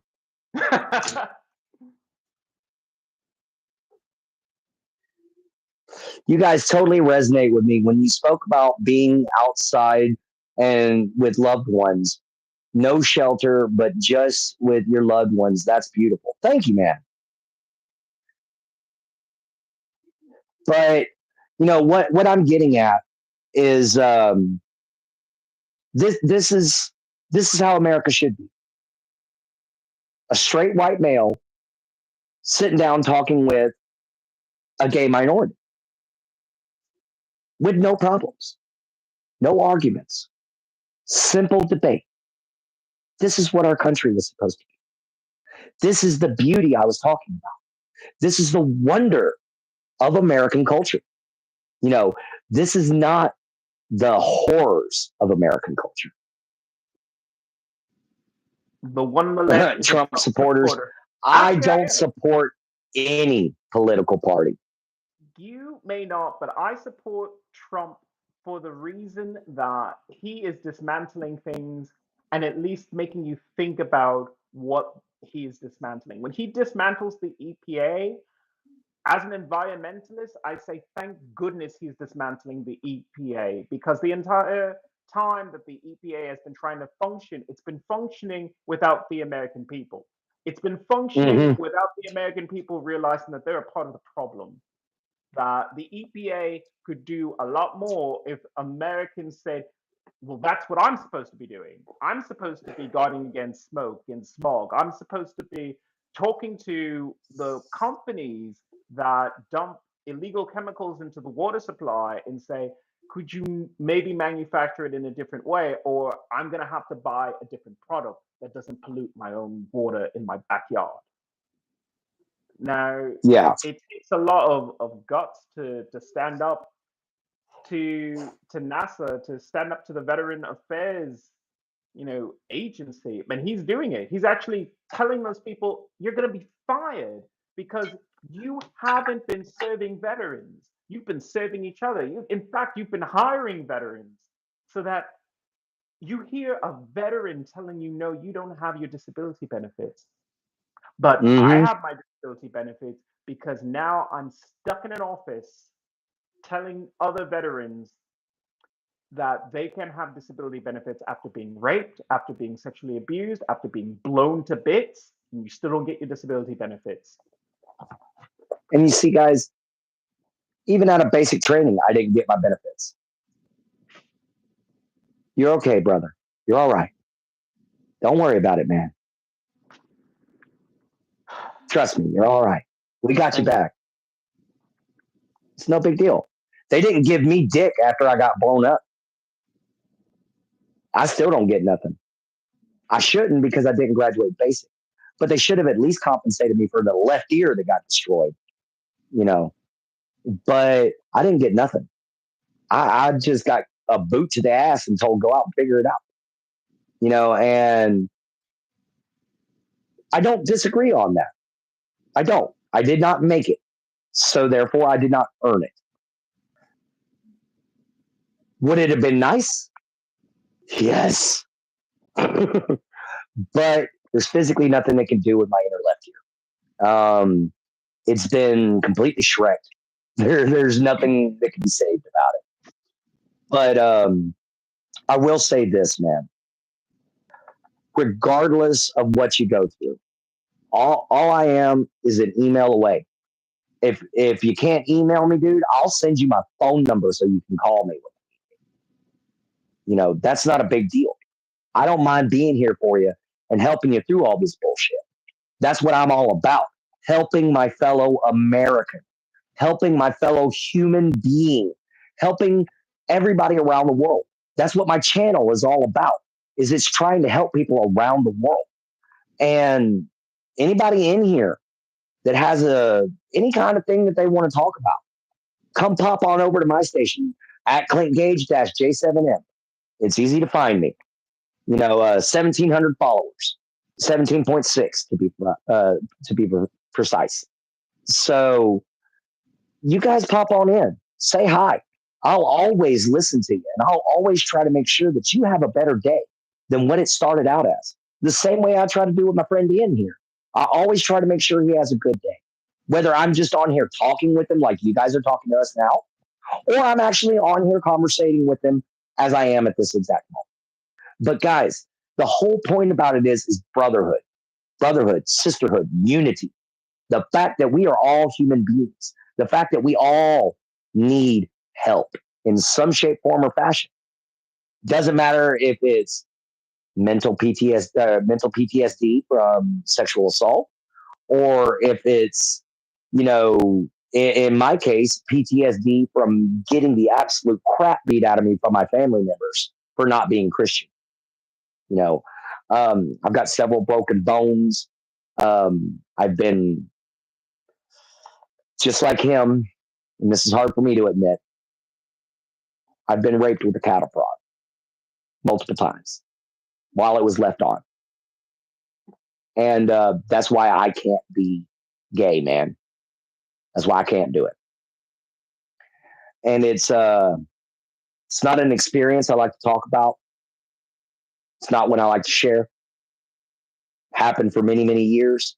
Motherfucker got his jaw broken 3 places when I turned 13, though. So I handled it like a man would. But the pain of that is still there. Even taking a shit makes me want to cry.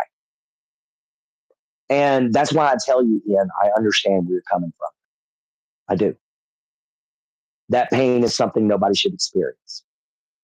And the fact that what I had was less loving than a dildo or a dick, I'd have rather a penis. That cattle prod fucked me up for life. And that's part of my issue. But one of the things that I can say, I forgave the man. I forgave him. I moved on, and I became a stronger person because. So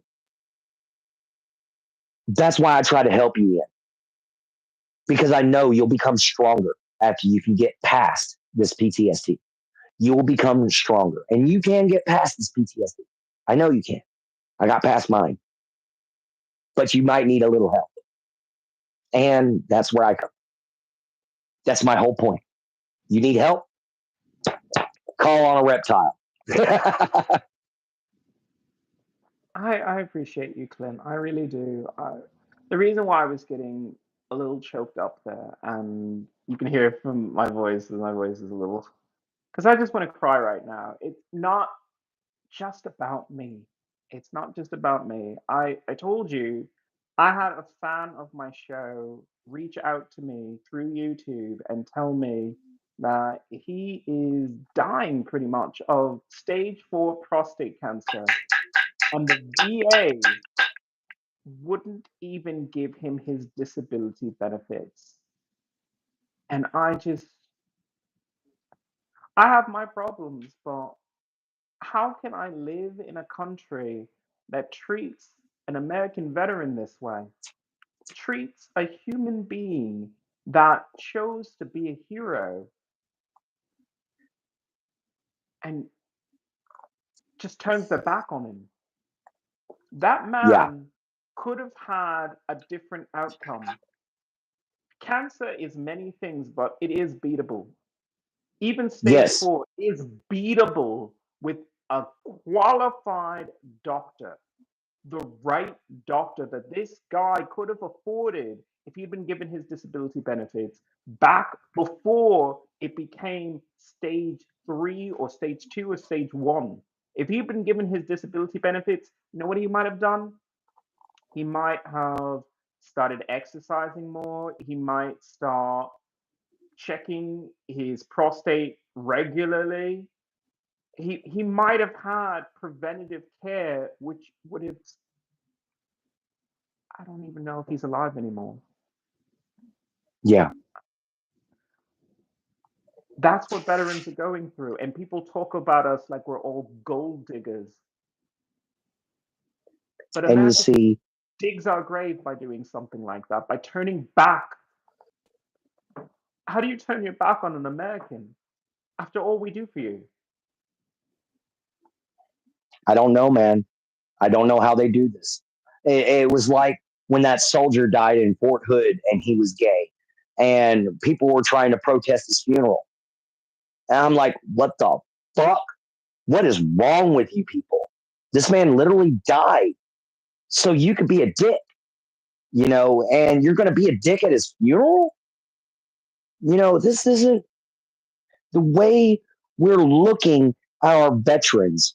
It's almost like we're demonizing them. It's almost like we're dehumanizing them and are making them feel bad just for what they did. Just for trying to be patriotic and trying to save our asses.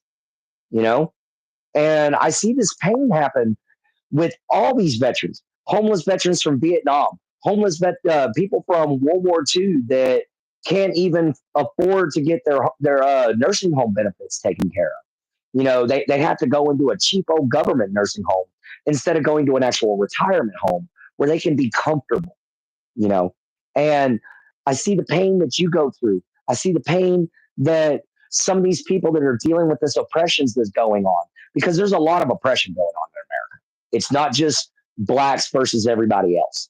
There is white oppression that is happening too, regardless of if people think there is or not. And the reason being is because I've seen videos where there are seminars that literally say no whites allowed. There are some colleges that are not accepting white students. There are some colleges that are not allowing white students to participate in certain classes. And yeah, it's horrible, Brandy.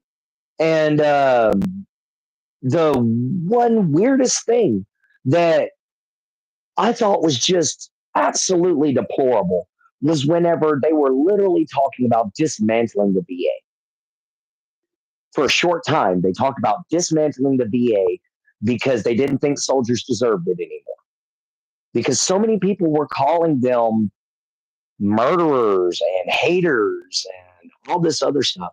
And in reality, they're just men and women that decided to defend their homeland. What is wrong with defending your homeland? Why should you be chastised for that? Why shouldn't you be given everything you deserve? You know, and if you got a dishonorable discharge, yes, I agree. You don't deserve much because you did something to get your ass kicked out. But if you got an honorable or general discharge, why are we treating y'all like outcasts? If you got a medical discharge, why are we treating you like an outcast? No, they talk about the Wounded Warrior Project. Great. I love Wounded Warrior, you know, but they need to take care of more than just the ones that are bound to a wheelchair. There can be emotional wounds. There can be mental wounds. There could be things that need to be taken care of that are overlooked for an agenda, whether it be political, whether it be racial, whether it be medical, whatever. This agenda that all America is trying to push through, this thought that everybody has to get their own way. No, you're going to have to hold no from time to time. And that's just true, you know, guys. And to literally sit there and think you deserve anything else other than the God's honest 100% truth is dumb. If you want to be told a lie, you go right on ahead. But I'm going to tell you the truth, how it really is. And the way it really is right now is America's imploding. America is going nuts, and the rest of the world sees it. We can't see it as American citizens, but being on this platform and talking to people from Iran, Sri Lanka, Ghana, Australia. My friend Subject 14 from Australia is very terrified for me in this country. He's begging me to move to Australia. You know, and if I had the money, I would. But that's what I'm talking about. You know, when it comes to veterans, we need so much more than just the money. Being 100% disabled is almost like the one thing that veterans talk about, the one thing that they hope for in. And me personally, I want more. I want the ability to walk down the street. If I live in a town or a village, and say, if I walk to some place, I get to walk back safely. These things you can't take for granted. And it costs so much to make that happen, because that means that you have to sometimes move. Sometimes you have to leave behind your own people. You're talking earlier about, you know, the Black only classes and things like that. That's a reaction that people of color have right now, because it doesn't feel safe to be out in the world where you have your own people causing so much mischief sometimes. Yeah, I have to be that real person. You want some honesty? I'm going to give some honesty. Black people do not make it easy to be a white cop. Black people don't make it easy to be. Yeah. I'm sorry. That's facts. I mean, if you're an educated white man or an educated black man, you act white. If you're a hood rat, you're too ghetto. You know, what's the middle line here? You know, guys, don't chew out your own race for trying to better themselves. You know, guys, it's kind of like, how can I put this? It's kind of like what Jack Black said to Rachel Ziegler. You know, if you can find a movie. Please continue. Okay. If you can find a film that you can star in where you can be yourself, then you're going to have a hit. But if who you are is terrible as a person, then nobody's going to want to watch you. And that's why Jack Black is so successful. He plays himself in every film he goes to. Ghetto Fabulous here. Okay, I got you. And I'm not saying there's anything wrong with being raised in the hood or being ghetto or anything like that. What I'm saying is wrong is when you literally want to blame everybody else for your problems when there's a solution to your problem. I don't blame anybody for my situation. I blame myself for my situation. I'm where I'm at because of my decisions, and were they the best? Obviously not. But were they what I felt was right? Yes. So I'd make the same decisions again. Why? I don't think I'm doing too bad. Yes, I still live at home with my dad, but I haven't for years. This is the first time I have in a long time, you know, and it was only because I don't have anywhere else to go. And quite frankly, with my epilepsy and my schizophrenia, I have to make it to my doctors to get my prescriptions refilled and everything like that. So I can't just disappear back out into the woods. Epilepsy can be lethal. A lot of people don't realize that. But epilepsy can be 100% lethal if you don't take care of it properly. I almost had a heart attack because of epilepsy. Yeah, did you know that, Ian? This year, I almost had a heart attack because of my epilepsy. I had 250 over 175 for my blood pressure. And I was sitting there going, guys, I don't feel good. And it was because of a localized seizure. I almost had a heart attack because of that. So I can't live alone. So I have to live with somebody. And unfortunately, that only somebody is my dad. Sometimes it does. Sometimes schizophrenia go hand in hand. And it's because your brain short circuits over everything that you see because you literally get sensory overload. And that's usually what causes my seizures. It's a sensory overload. Because if y'all can see some of the things that I see in everyday life. If I could find the right sketchbook, there it is. If you guys want to see what it is that I see on a regular basis, this is what it's like to be a child and have to see these things. So think about this. I was a young kid seeing things like this. And yes, I drew this. So imagine waking up with that in your closet looking at you and talking to you. I've dealt with that my whole life, and I thought I should be ashamed of it. I hid it for the longest time because I thought it was something to be afraid of. Now I embrace it.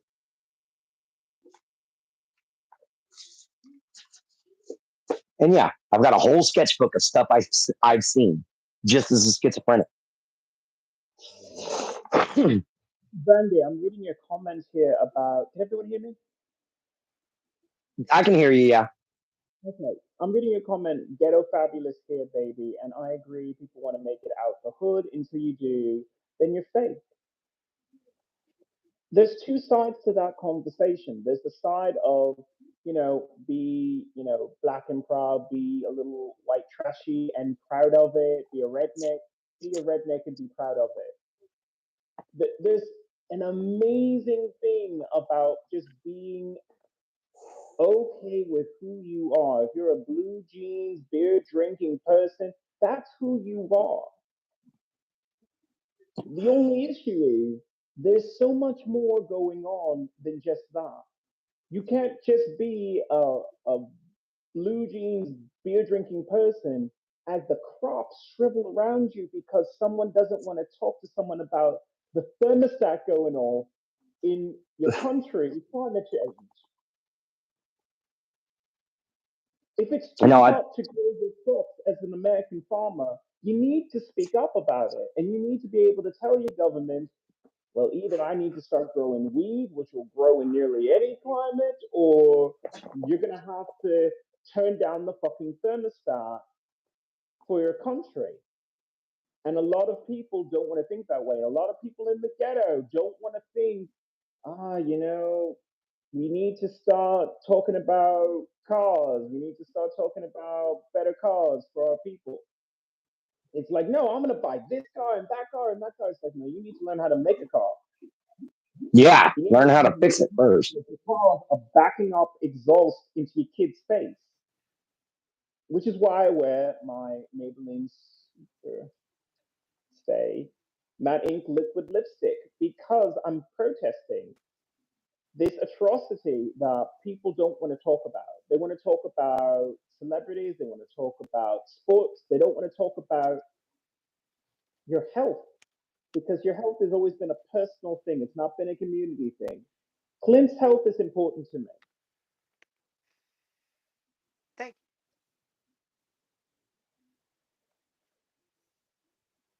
you. Says that as I'm smoking tobacco.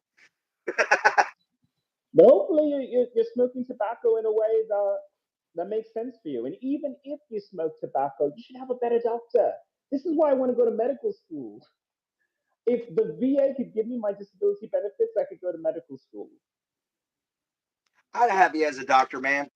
I would. I wouldn't mind it. And I'd probably even invite you to a barbecue afterwards. Just warn me before you check a prostate. Well, yes, that would be fair. But you really should have a doctor that understands who you are as a person and not just says, well, you're white and you're of this age and this is what we should be looking for. Is no, what makes you happy, Clint? What do you do in your normal day? These are the questions you're supposed to ask as a doctor. And that's the kind of doctor who I'd be. I'd be the type of person who says, show me what goes on in your house. What do you do with your time? Are you sleeping? What do you eat? Who do you talk to? Because that is everything that is your health. Yeah, sorry I'm taking the armor off. Sorry I'm taking the armor off, guys. It's almost time for me to start forging. So, yeah, I cannot forge in this stuff. But thank you, Jandy, for talking about your struggles here. If we all decided tomorrow Versace was trash, it'd be Dollar Tree soon. Yeah, pretty much. We only give these things value because it's popular. If we took 5 seconds to just look at something like, look at what Clint is wearing right now. not anymore. Even the hint of a little belly flesh is enough to make the heart go pitter patter. And he knows this. He knows how sexy he is in this. Does he have I to am wear not. Versace? Yeah, he doesn't have to wear Versace when he looks that delicious. Me, on the other hand, I could use some Versace to look sexy. Clint doesn't Well, need that. I need that Versace. no, I could do without Versace. Just like try to give me an Armani suit and I'm gonna pimp slap you. It's just because I don't look good in them monkey suits. I'd rather just dress up in some nice slacks, throw on a good bit of armor on top of it, and show up like a knight or a Viking like I am, and I'd rather show up like that than I would show up in a three-piece suit where this person says that you have to wear this to be in style. Guys, and as far as y'all calling me fat, kiss my ass. That has You be gone. proud of that body. That body means you're healthy. That body means you're alive. That's a whole lot of man, a whole lot of love. You want some cold, frigid twink, some cold, frigid, little spindly arms holding you tight? No, you want a real man to hold you and feel loved. That's what you want. Come on, people, be honest. Clint is sexy. Clint needs to do a calendar if he wants to get that $15 back. Clint better be in the month of July because he's so hot right now. That's my Clint. Oh my God. I'm afraid I'd be a trailer park sensation. Oh, what battery am I at? Oh no, I'm only at 35%. It's okay. You charge your phone so that you can do your wonderful show. Everyone, there's a link to the Clint Gay channel permanently within my description because he is one of my favorite people to have on here. I've used up way too much of your time. You are an amazing You're good, brother. person, a lovely guest, and thank you so much for coming on to my channel today. Hey, no problem, man. If you ever need me, I'm right here. All you got to do is just send that message. And I forgot to send you that High Lung. So I'll send that to you when we get off of here. And I'm gonna go on ahead and just include my phone number. Fuck it, dude. Call me if you need any help. You know, you ever need somebody to talk to and you don't feel like coming on here? Your homie's always here waiting on you. You know, I literally check my phone regularly to see if you're going live to make sure you're okay, just like I do with all my other friends. You know, but you're definitely one of my favorite people that I have here on YouTube. You're definitely one of my favorites to come on here with because we just get to goof around, have some fun, talk about something serious here and there, but we still make it fun. We still make it enjoyable. But I'm gonna go on ahead and have you guys follow with me. Um, I'm gonna forge as long as I can out there, but I'm gonna have y'all come out here with me to see the forge because I know Ian hasn't seen it yet. Oh, let's just grab this little tripod. Back up, Chuck. You know you and your brother's gonna get in a fight. Tripod getting in the way. Gloves, metal. Let's go.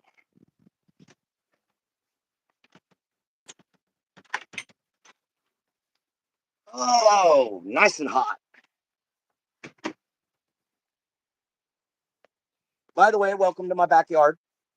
Let me do a quick little favor for you guys.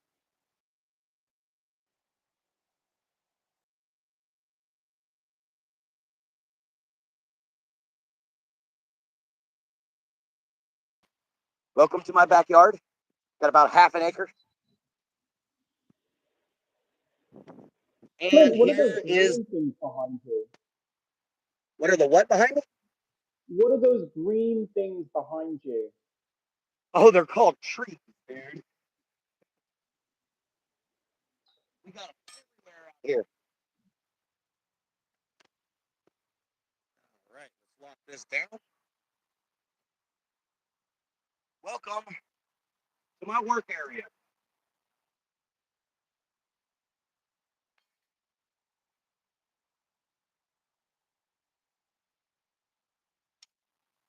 All right.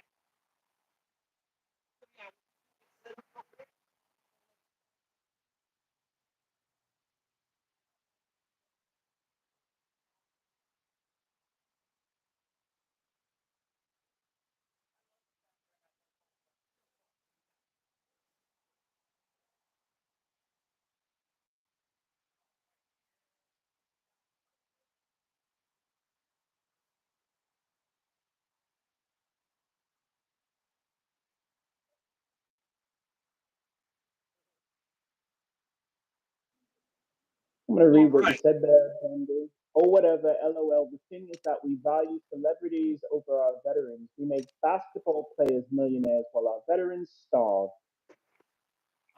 It's Completely crazy agree because with that. Andrew does that for Instagram. It's always the people in trailers that give me a big tip and the people in mansions that don't tip. Thank you. Why are rich people so damn stingy with their money?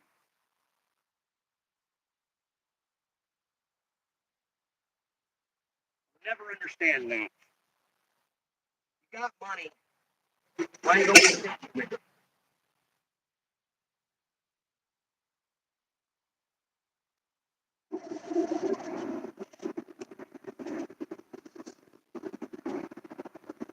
All right. And that's the forge, guys. That's how everything's set up. And I'll be taking here in just a minute. Going on ahead and getting started. Yeah, it's 2:27. So I'm gonna be letting you go here in about 3 minutes. And I'm gonna be doing my own live, or we're gonna be sitting out here, or we're gonna be working on my boo-boo. I boo-booed. I gotta cut this off a little bit down here, and I've gotta flatten this in to become the new tang, and I gotta straighten it out and all kinds of crap.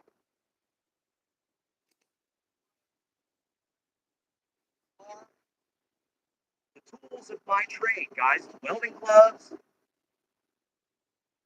good hammer, good stuff. Ready to rip or go.